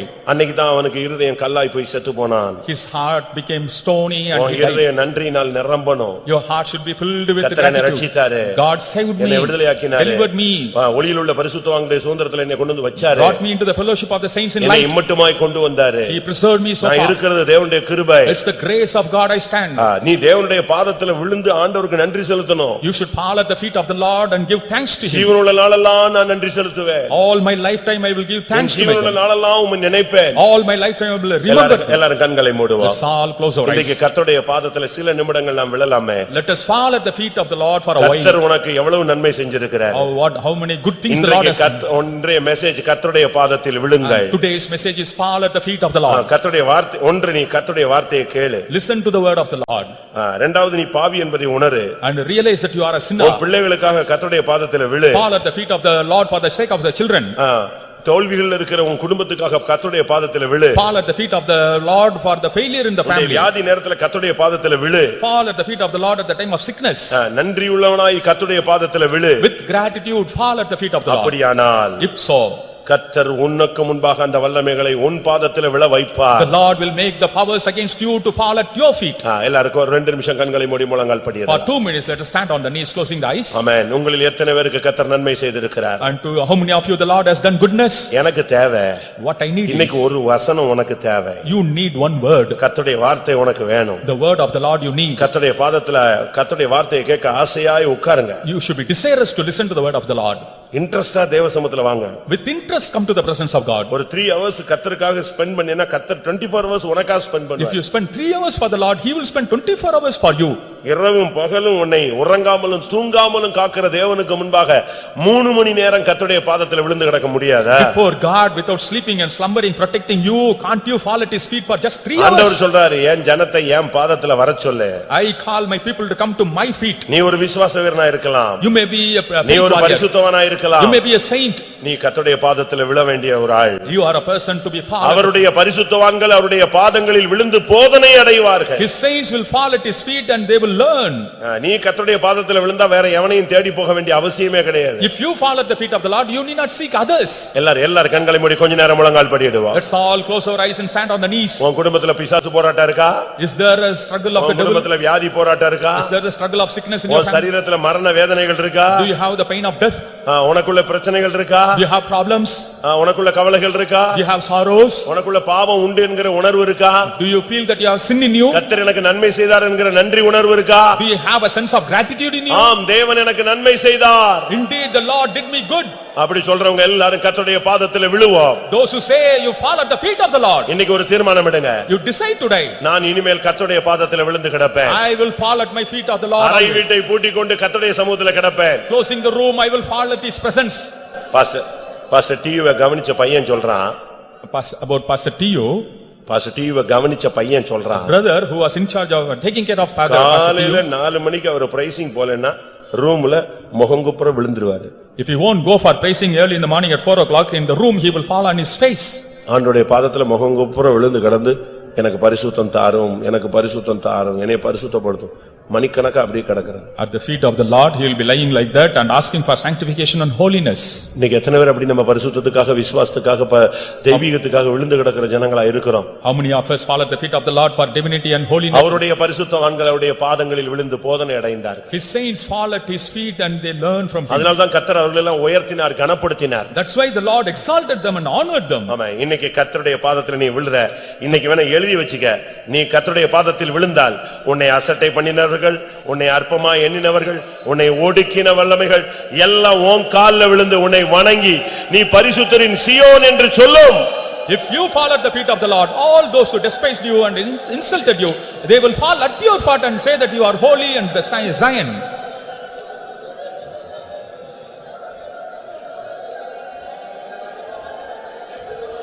எத்தனை பெற்றோர்கள் உங்கள் பிள்ளைகளுக்காக கர்த்தருடைய பாதத்தில் விழப் போகிறீர்கள்? How many parents are going to fall at the feet of the Lord for the sake of your children?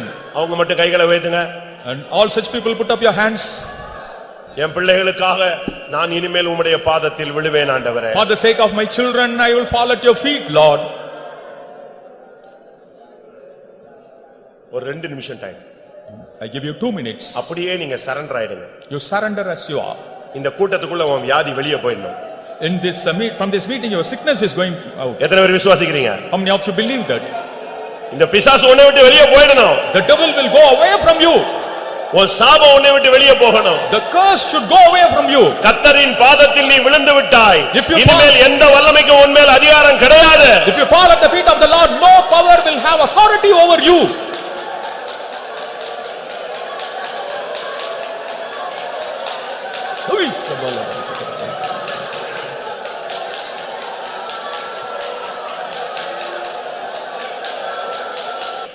உங்களில் அநேகருக்கு கர்த்தருடைய பாதத்தில் விழுந்து கிடக்கிற ஒரு பிராக்டிஸ் இருந்ததாக நான் ஆவியில உணர்கிறேன்.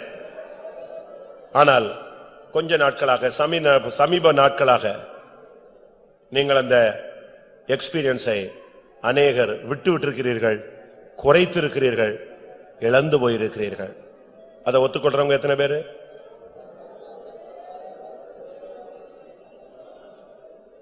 அஞ்சு நிமிஷம் டைம் கிடைச்சா நீ ஜெபிச்ச நாட்களை சிந்திச்சு பாரு. அந்த 5 நிமிஷத்துல கர்த்தர் உன்கிட்ட பேசின வார்த்தைகளை பாரு. உடனே ஒரு தூண்டுதல், ஒரு ஏவுதல், ஒரு அரிச்சு உனக்குள்ள தேவ ஆவியானவர் உடனே உனக்கு பதில் கொடுத்தாரே. மறுபடியும் அந்த நாட்கள் வரட்டும், அந்த செல்வ நாட்கள் திரும்பி வரட்டும், அந்த ஆவிக்குரிய காலங்கள் திரும்பி வரட்டும். மறுபடியும் நீ உன் பிள்ளைகளுக்காக நீ கர்த்தருடைய பாதத்திலே விழுகிற காலங்கள் வரட்டும்.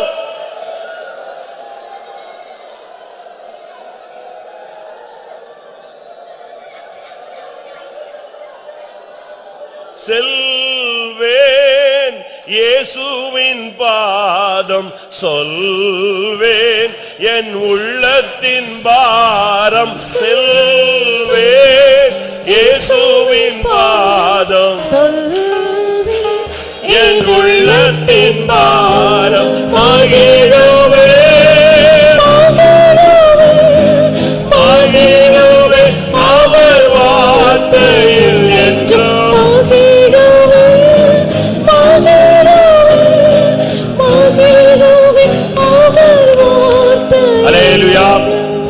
இது எல்லாருக்கும் தெரிஞ்ச பாட்டு. செல்வேன் இயேசுவின் பாதம், இயேசுவின் பாதம், என் உள்ளத்தின் பாரம். எத்தனை பேர் இந்த கூட்டத்துல கர்த்தருடைய பாதத்துல நான் இனிமே விழுவேன் நீங்க தீர்மானம் எடுக்கிறீங்களோ, அத்தனை பேருக்கு முன்பாக சாத்தான் இப்போ ஒரு தீர்மானம் எடுக்கிறான். அத்தனை பேருக்கு முன்பாக நானும் அவருடைய பாதத்தில் விழுந்துதான் ஆக வேண்டும். உன்னை ஒடுக்கினவர்கள், உன்னை அசட்டை பண்ணினவர்கள் எல்லாரும் உன் காலடியில வந்து விழுவார்கள். சகலமும் உன் பாதங்களுக்கு கீழ்ப்படுத்தப்படும். எத்தனை பேர் விசுவாசிக்கிறீங்க? தேவனுடைய வார்த்தையை எத்தனை பேர் விசுவாசிக்கிறீர்கள்? நீ கர்த்தருடைய பாதத்தில் விழுந்தால் இந்த வல்லமைகள் எல்லாம் உன் காலடியில் வந்து விழும்.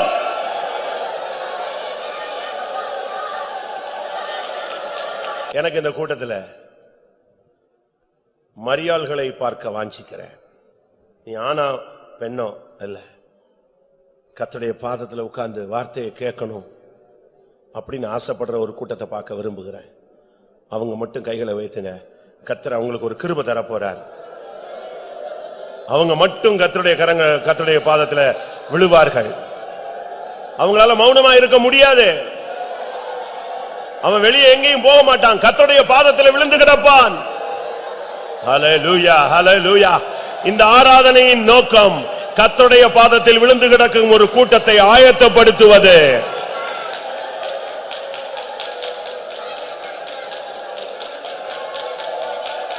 என் புருஷன் கர்த்தருடைய பாதத்தில் விடுறாளோ இல்லையோ, என் மனைவி கர்த்தருடைய பாதத்தில் கிடக்கிறாளோ இல்லையோ, எங்க அண்ணன் தம்பி யாரு கிடக்கிறானோ இல்லையோ, என் பிள்ளைங்க கிடக்குதோ இல்லையோ, நான் கிடப்பேன், நான் விழுவேன். அந்தந்த நேரத்தில் கர்த்தருடைய பாதத்தில் விழுந்து கிடப்பேன் சொல்றவங்க மட்டும் கைகளை உயர்த்துங்க. நீங்க எடுக்கிற தீர்மானத்துக்கு கர்த்தர் ஒரு கிருபை தருவார். ஹல்லேலூயா, ஹல்லேலூயா, ஹல்லேலூயா.